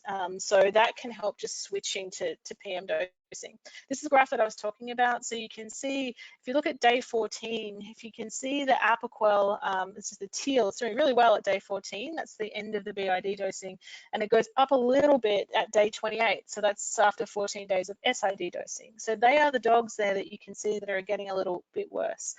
What I will say is those numbers are not going up to 80 again. Okay, those numbers are still staying low, sort of 25 on that scale. So, you know, again, I think it's an expectation thing where owners are so happy Apoquel worked, and then all of a sudden any step backwards is kind of the end of the world. So having said that, if you've really got a dog that does great on BID, but really no matter what you do, you don't get good control at SID, do something else.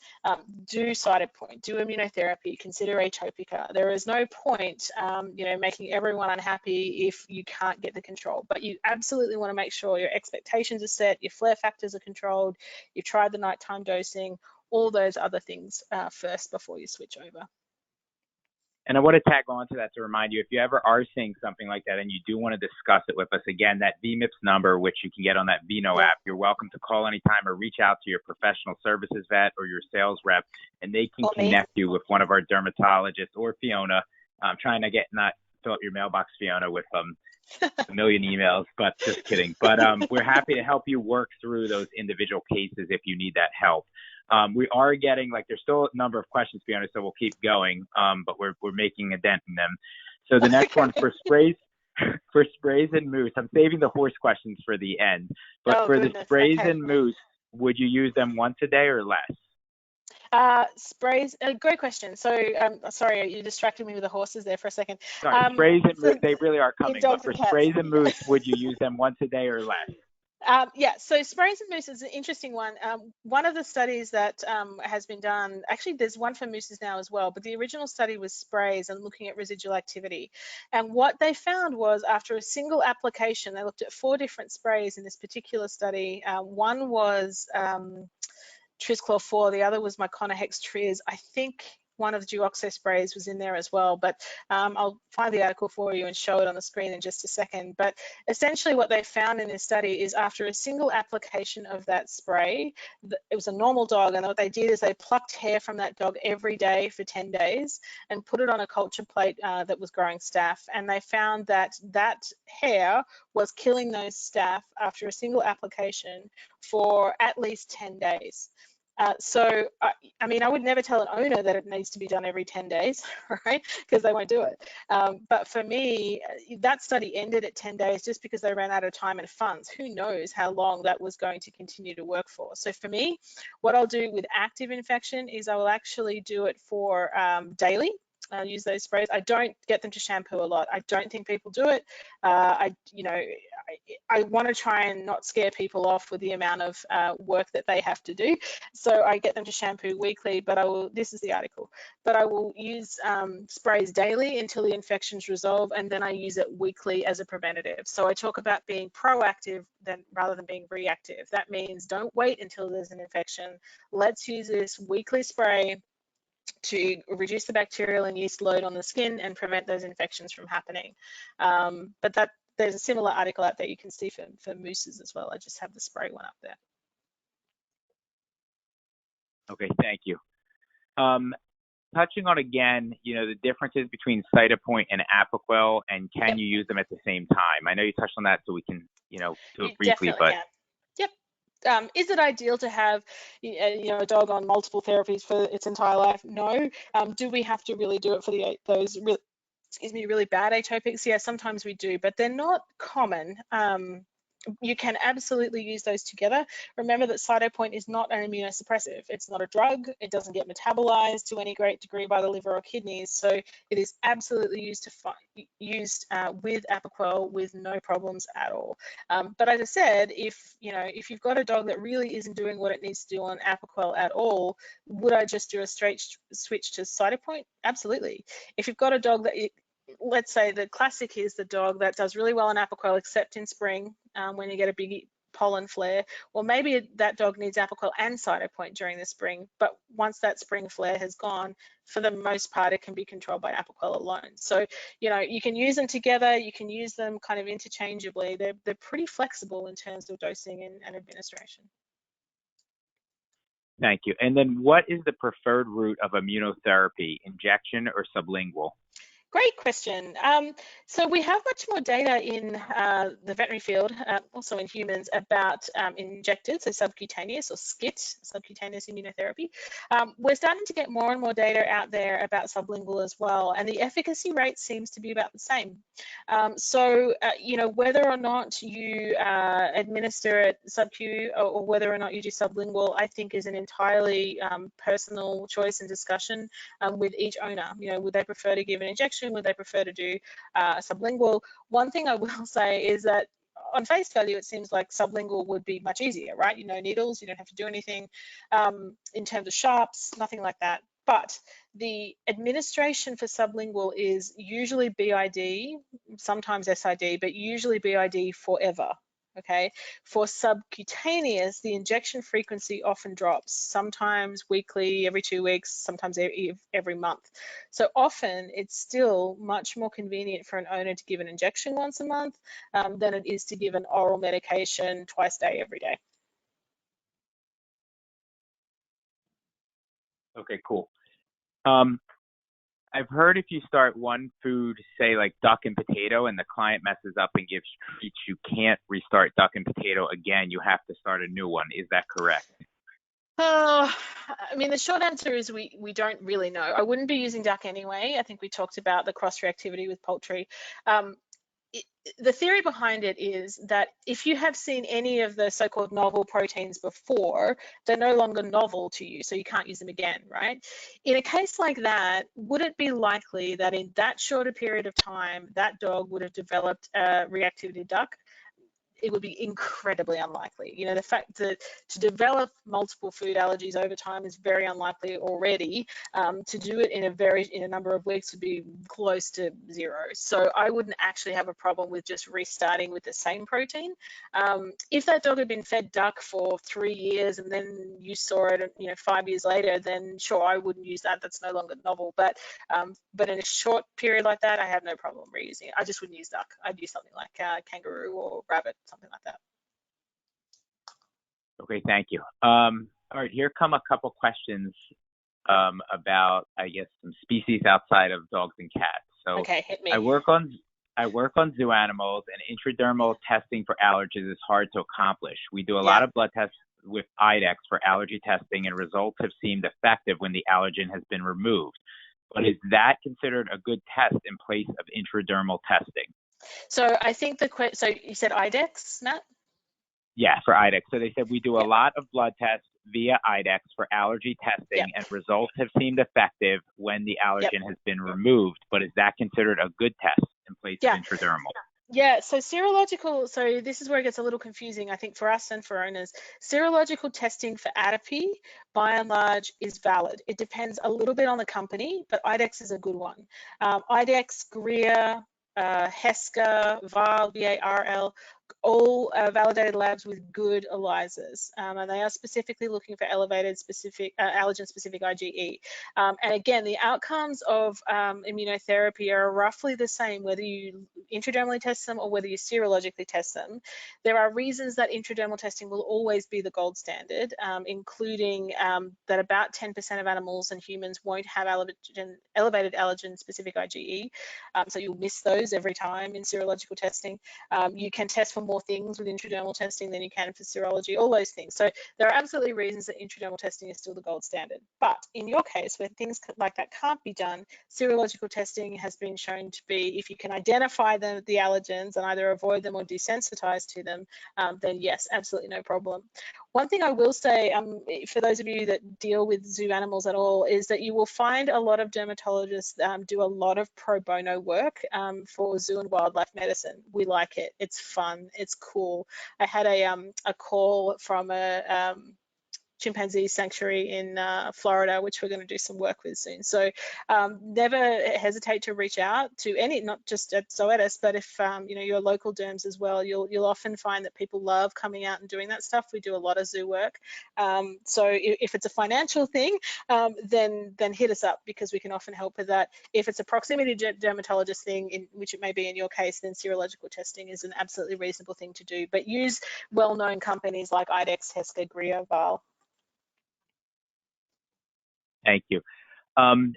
This question is about, I guess it's similar, the use of serology for food allergies in horses.